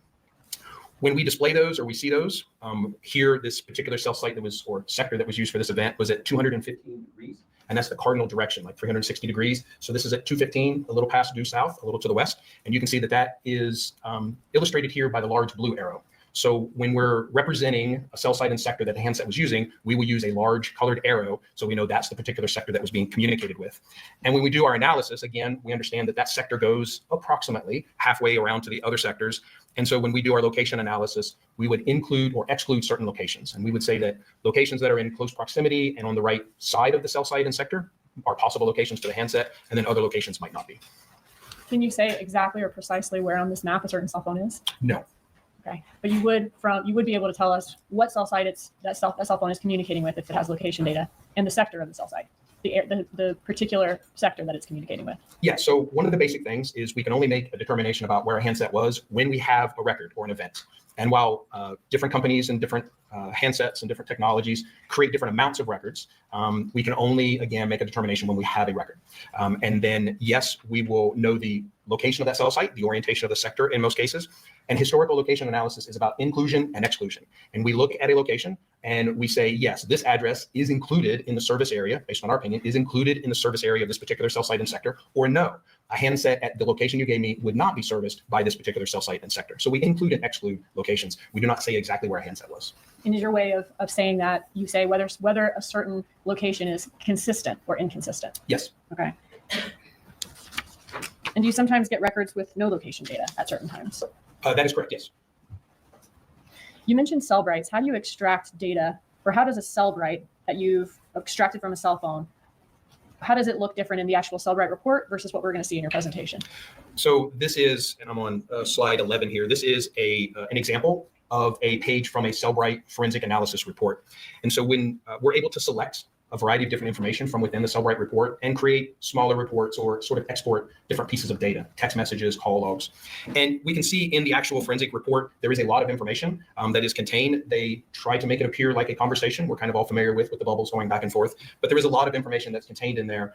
They are very technical and very detailed reports. So when we represent those in the presentation, to make it easier to read the actual content, we may do something more like this. So we will provide a visual indicator of who is issuing that communication, who sent that text message, and then we will focus on the content of that. But again, it's taken from that forensic report, just put into this format, so it's a little easier for us to follow. Can you walk us through Dan Markel's location on the morning that he was murdered? Yes. So we do know, and I'm on slide 14 now, we do know that the morning of the homicide, he was at home at his residence on Trescott Drive. He did drop his children off at Creative Preschool. He went to Premier Health and Fitness and then returned to his home on Trescott Drive. And did TPD believe that whoever shot Dan Markel was at these same locations that he was at that morning? We did believe that him being under surveillance was a definite possibility. Okay. And was there a Prius that was identified based on surveillance images following him that morning? There was, from the Premier Health and Fitness. Okay. How did TPD try to identify who was in the Prius from the phone records perspective? So one of the first things that we did is what we call a tower dump. And that is just a request of the carriers to provide us all of the transactions that occurred through cell sites that may service a particular location for a very particular or specific time frame. So if we know that Mr. Markel was around his house at a certain time, then we can request all the phones that were around his house. And if we know he was at Creative Preschool at a certain time, then we could request all of the cell phones that may be in the area of Creative Preschool at the same time he was. Same for Premier Health and Fitness. And then we would hope that the only cell phones that would be in those exact locations at those exact times would either be Mr. Markel or whoever was following him. So that's kind of the purpose of the tower dump. And which companies had cell sites in the areas of those locations? We had AT&T, T-Mobile, Sprint, and Verizon, our major carriers at that time. All right, so were search warrants sent to all those carriers for all of the records for the numbers who were using cell sites servicing each of those locations? Yes. And did you receive a lot of records in return? Yes, we did. Okay, just a moment. I want to ask you specifically about States Exhibit 101, which is going to be the T-Mobile tower dump records, States Exhibit 102, the AT&T tower dump records, States Exhibit 103, the Verizon tower dump records, and States 104, the Sprint tower dump records. When you received those for all four carriers, did they contain a certification certifying that they are authentic records from each of those companies? Yes. Okay, and did you review those records and rely on those records in your determining your results or your opinions in this case? Yes. At this time, I'd move States Exhibit 101 through 104 into evidence. states 101 through 104 in the minute. Okay. So a lot of records to go through. Is that right? That is correct, yes. Did law enforcement eventually find any one number at all of those locations where Markel was located that morning? We did not find one number common to all of those locations. Since you couldn't find a number with common events at all those locations, did you cross-reference all of the records with all of the phone records you had from the Adelson family to see if any of the numbers from the tower dump showed up in any of the Adelson family records? Yes, we did. Okay. And what did you find? So as I mentioned, we did not find one number that was common to all of those locations. That does not necessarily mean that the other handsets were not there, but we go back to if there's no events, then there's no records and there's nothing for us to compare to. But what we did have from the tower dump were a number of reports with cell phone numbers of cell phones or handsets that were present at those specific locations and times for us to look at or compare. What we also had was a number of CDRs or communication records from various subjects in the investigation. We use analytical software to kind of help us out with this, to crunch large numbers, but we were able to actually compare all of the handsets that were here in Tallahassee around those specific locations and times with all of the records, the phones and the phones that they were communicating with for all of our subjects in the investigation. And what we did find is, and this is slide 19, we did find a common number, this 7. That was a phone number that was present here in Tallahassee around the Premier Health and Fitness that was also in the call detail records for one of the subjects of the investigation. And was that subject Harvey Adelson? It was, yes. And is this Harvey Adelson? It is, yes. Okay, and this is an example of his call detail records? That is correct. Okay, so Harvey Adelson is the husband of Donna Adelson, father of Charlie Adelson and Wendy Adelson? Correct. All right, can you give us more information about this call that you found? So what we see, and this is just an excerpt, I'm on slide 20, from Mr. Adelson's, Harvey Adelson's call detail records for July 1st of 2014. And we see that 786 number I spoke about. And this is a good example of some of the things we see with call detail records. It looks like 3 calls or 3 entries here, but this is actually just one event. And in the records, we also see the kind of the routing or the way they call, like this one that was routed to voicemail, how it kind of traverses through the network. But these are 3 lines, or it looks like 3 events, but this is just one incoming phone call from that 786 number. And again, that was on July 1st of 2014 at 5:20 p.m. Okay, so here we have this one call on July 1st, 2014. What was the duration of this one call? The duration is listed as 37 seconds.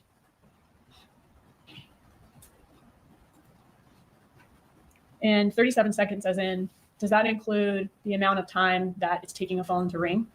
In this case, it does not. They do provide us both a seizure time, which is how long the phone rings or how long it takes to connect, and then an overall duration. Okay, so a 37-second call. Do we know whether this call was routed to voicemail? This call indicates that it was routed to voicemail.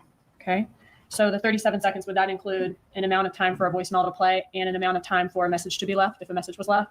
It could, yes. Was there any other communication in all of the phone records that you have between the 786 number you found and Harvey Adelson's phone? No. Who did the 786 number belong to? So the 786 number belonged to Sigfredo Garcia. Okay. Just a second.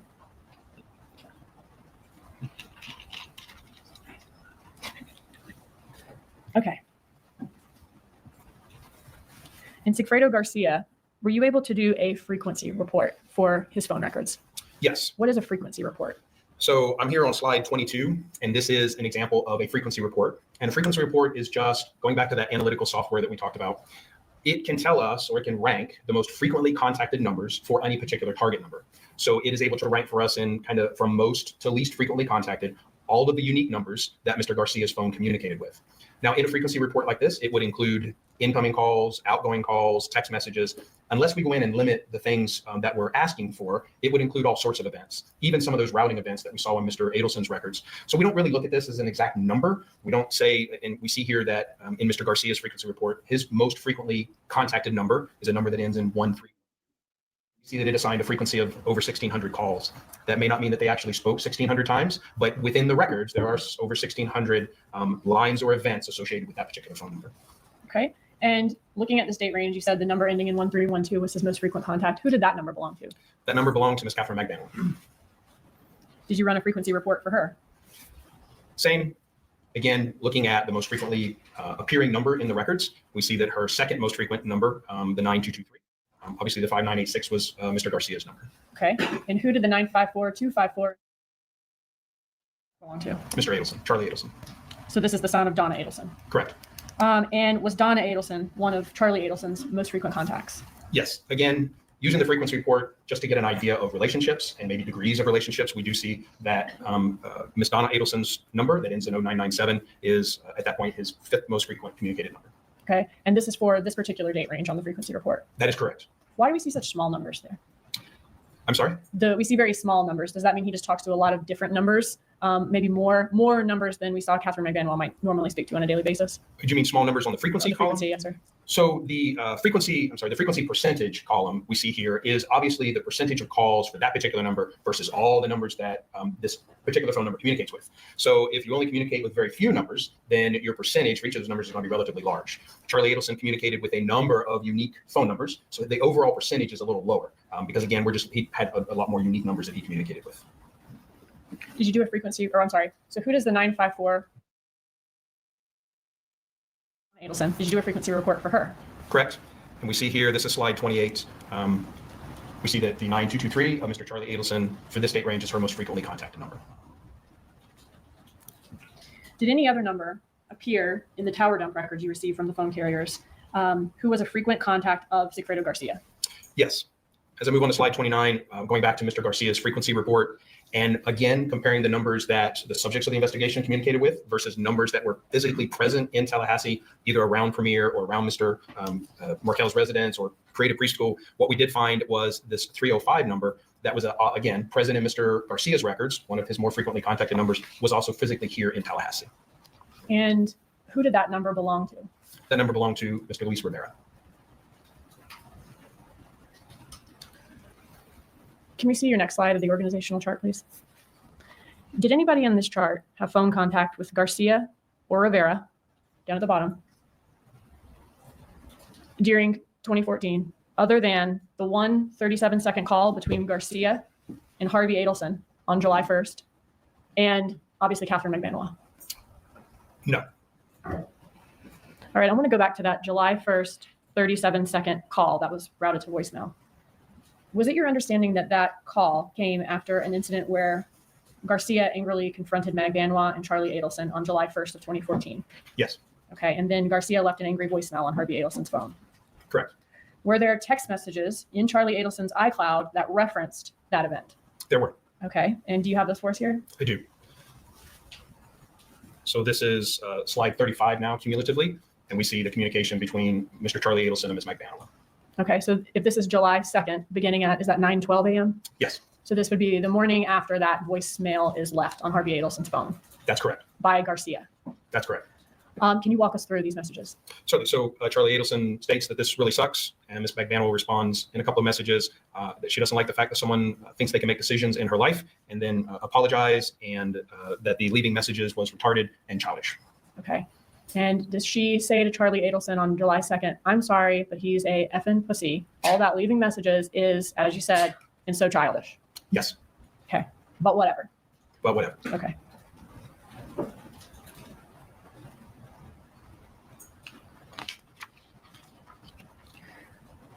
All right. Can we go back to our chart? I want to ask you a little bit about the communication and emails between these parties. Did law enforcement look at the communication and emails between these parties to see if anyone seemed to have a motive to kill Dan Markel? They did, yes.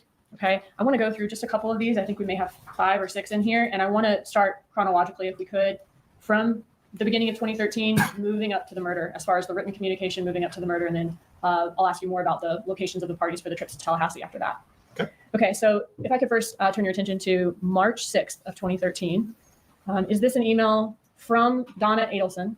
And then the email associated with her is donnaharvey@gmail.com? That's correct. Okay.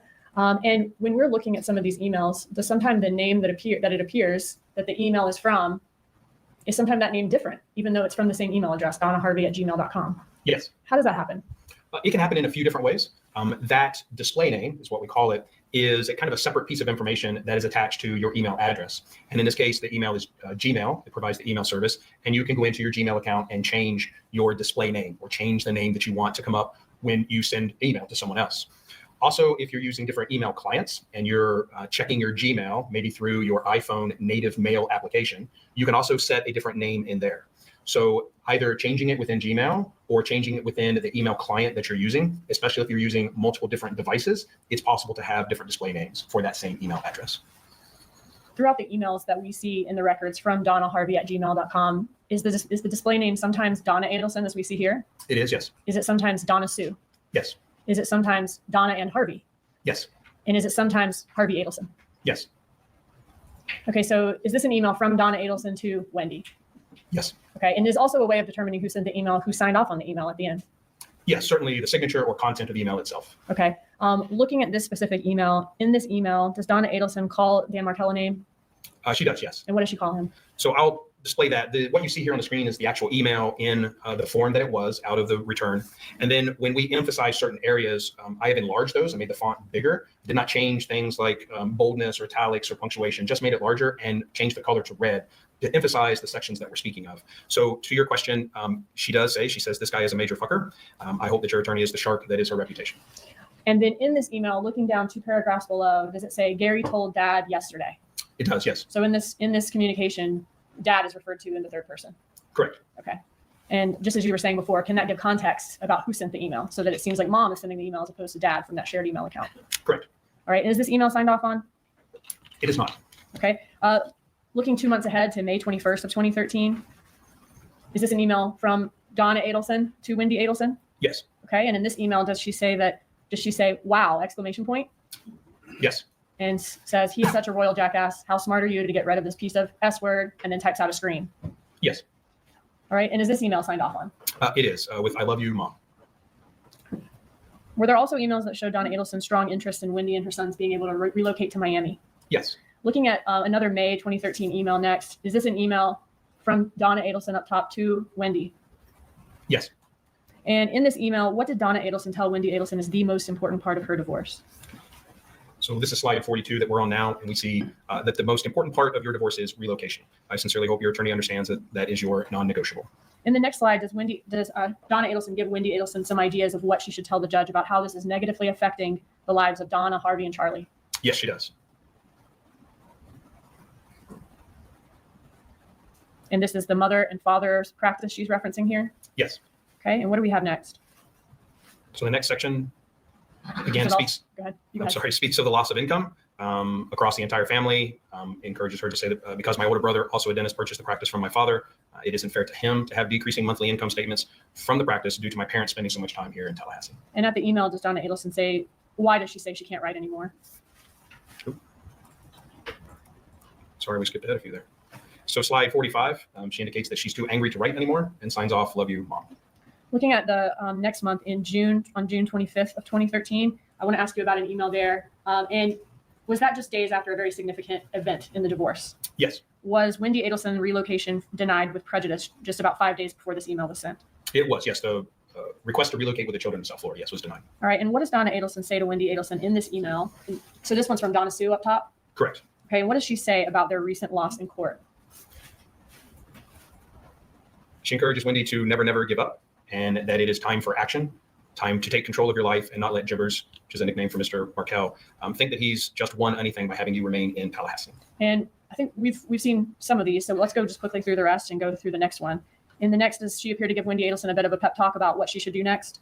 Yes. Okay. Does she say that the rest of their family's lives next will be determined by her performance in the next couple of weeks? Yes. And how he hasn't beaten the Adelson family yet.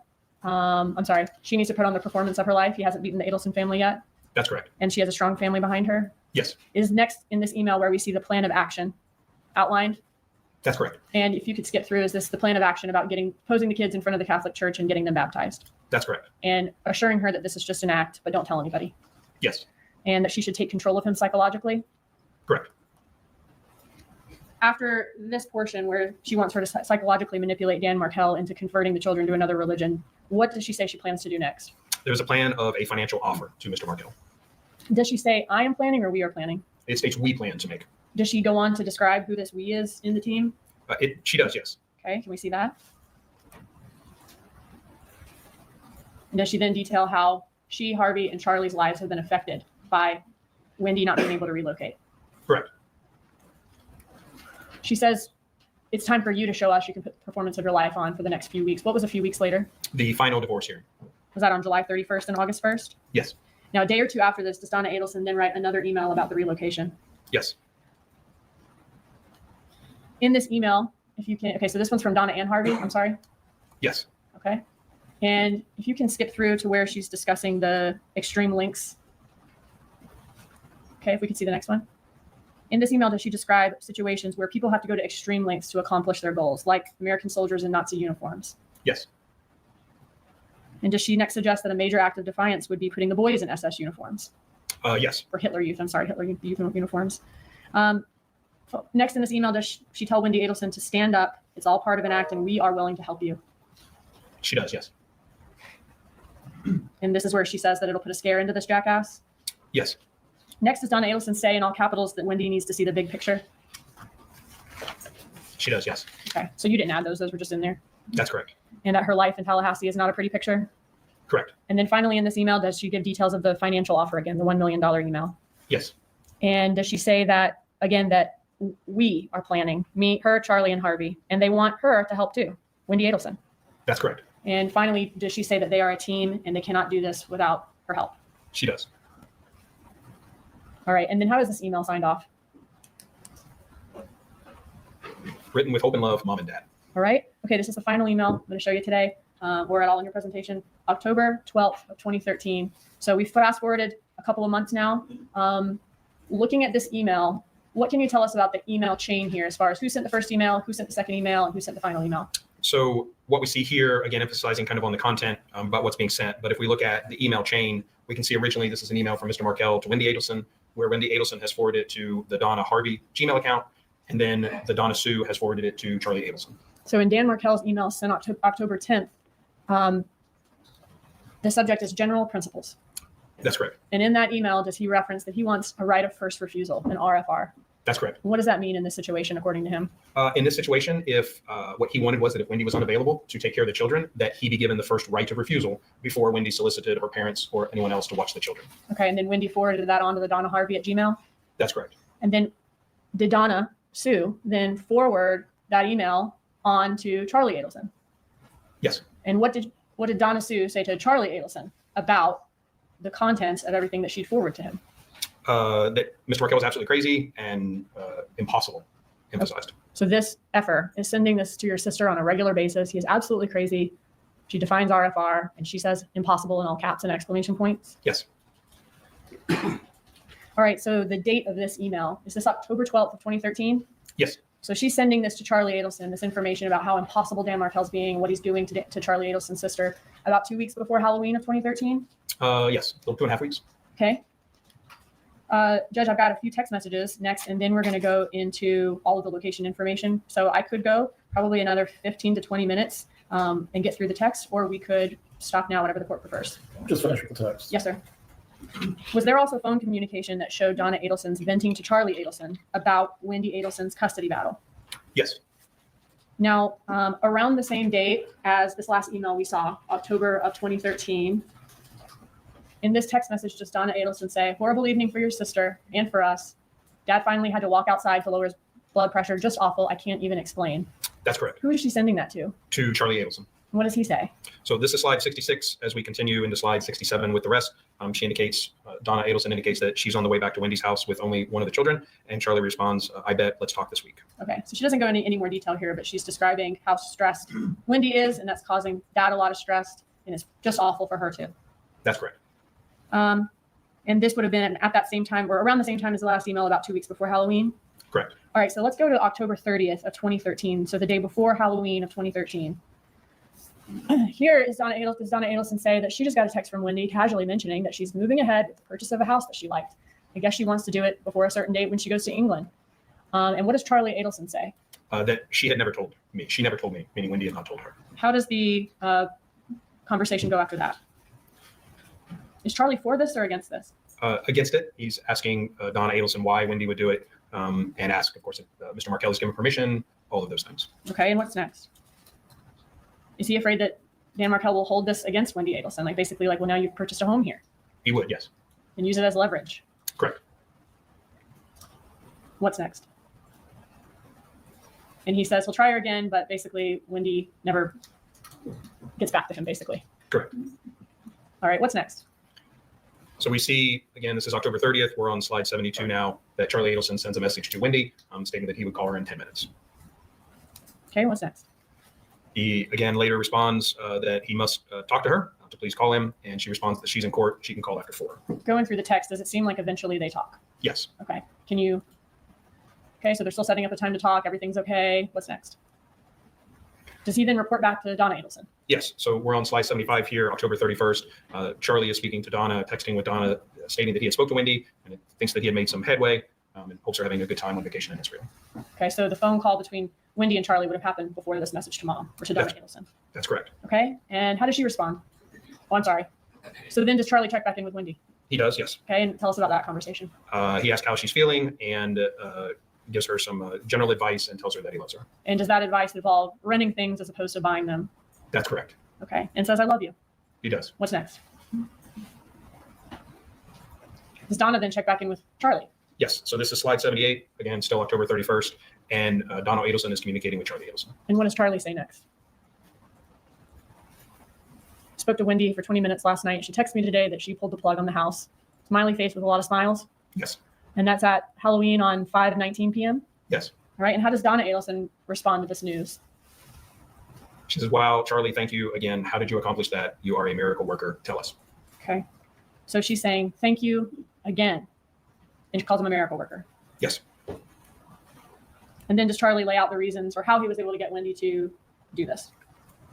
He does. Which was kind of the same things he was pointing out to his mom earlier. That's correct. And says Dan would hold it against her and it would be the second dumbest mistake of her life. Correct. Without specifically saying what the first is, I guess. Correct. What's next?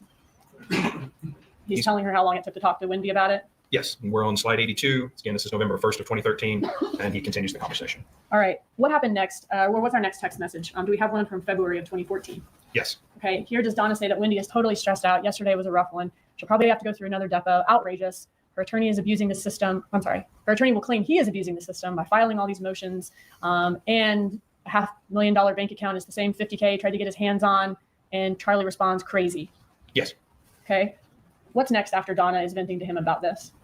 Does she say it's a total waste of the court's time? Yes.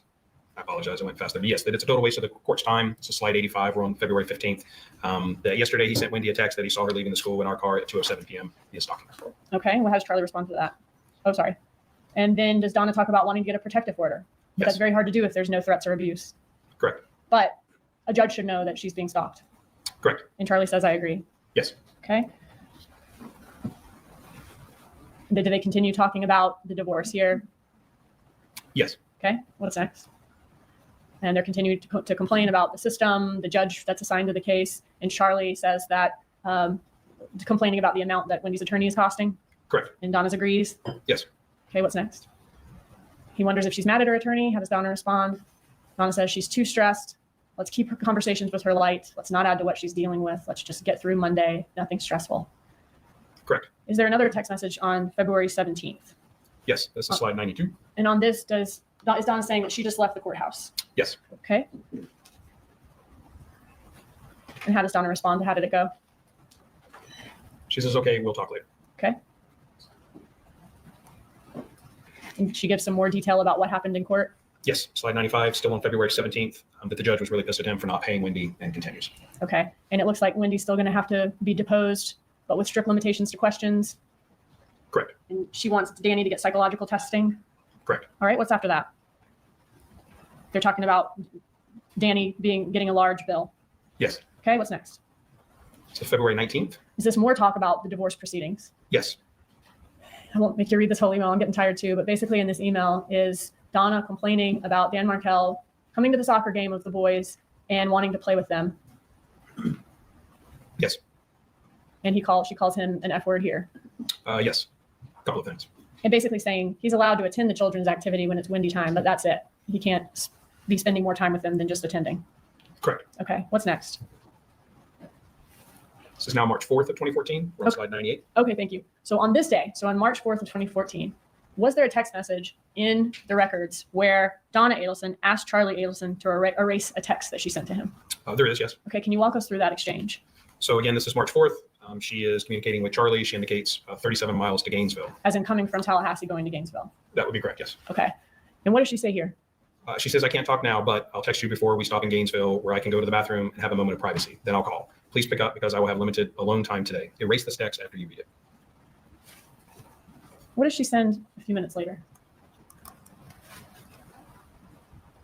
She says, we'll stop in about 5 minutes and I can speak to you privately about Dad's birthday gift when I'm out of the car. I have some good ideas. What was the time difference between those two texts? This text was at 10:42 a.m. and this is at 11:08 a.m. Okay. So 20 minutes before, she's texting saying, we'll have a private conversation and erase this after you read it. Then she sends a text 20 minutes later saying, I can speak to you privately, and says what it's about, Dad's birthday gift. Correct. Does she tell him to delete that text where she said the subject of the private conversation? There's no request to delete that text. And how does Charlie respond? He says, great. And then is there some communication after that where they're setting up this phone call? Yes. Okay, can you show us that? She's saying, don't call yet. Correct. Okay. She needs 5 more minutes until she can get to the bathroom for the Yes. private call. Okay, what's This next? is 11:10 a.m. All right, moving on to May 30th. In this text is Donna telling Charlie that she had a tough conversation with Wendy. Yes. All right. And this text message then is on the second to last day of May of 2014. Correct. All right. And through Luis Rivera, was it learned that there was not only a July trip to Tallahassee, but also a trip in June, at the beginning of June, where these killers came to Tallahassee? That's correct. All right. Judge, this might be a good stopping point for now. Very well. Thank you. Members of the jury, we will resume with the testimony of Sergeant Corbett tomorrow morning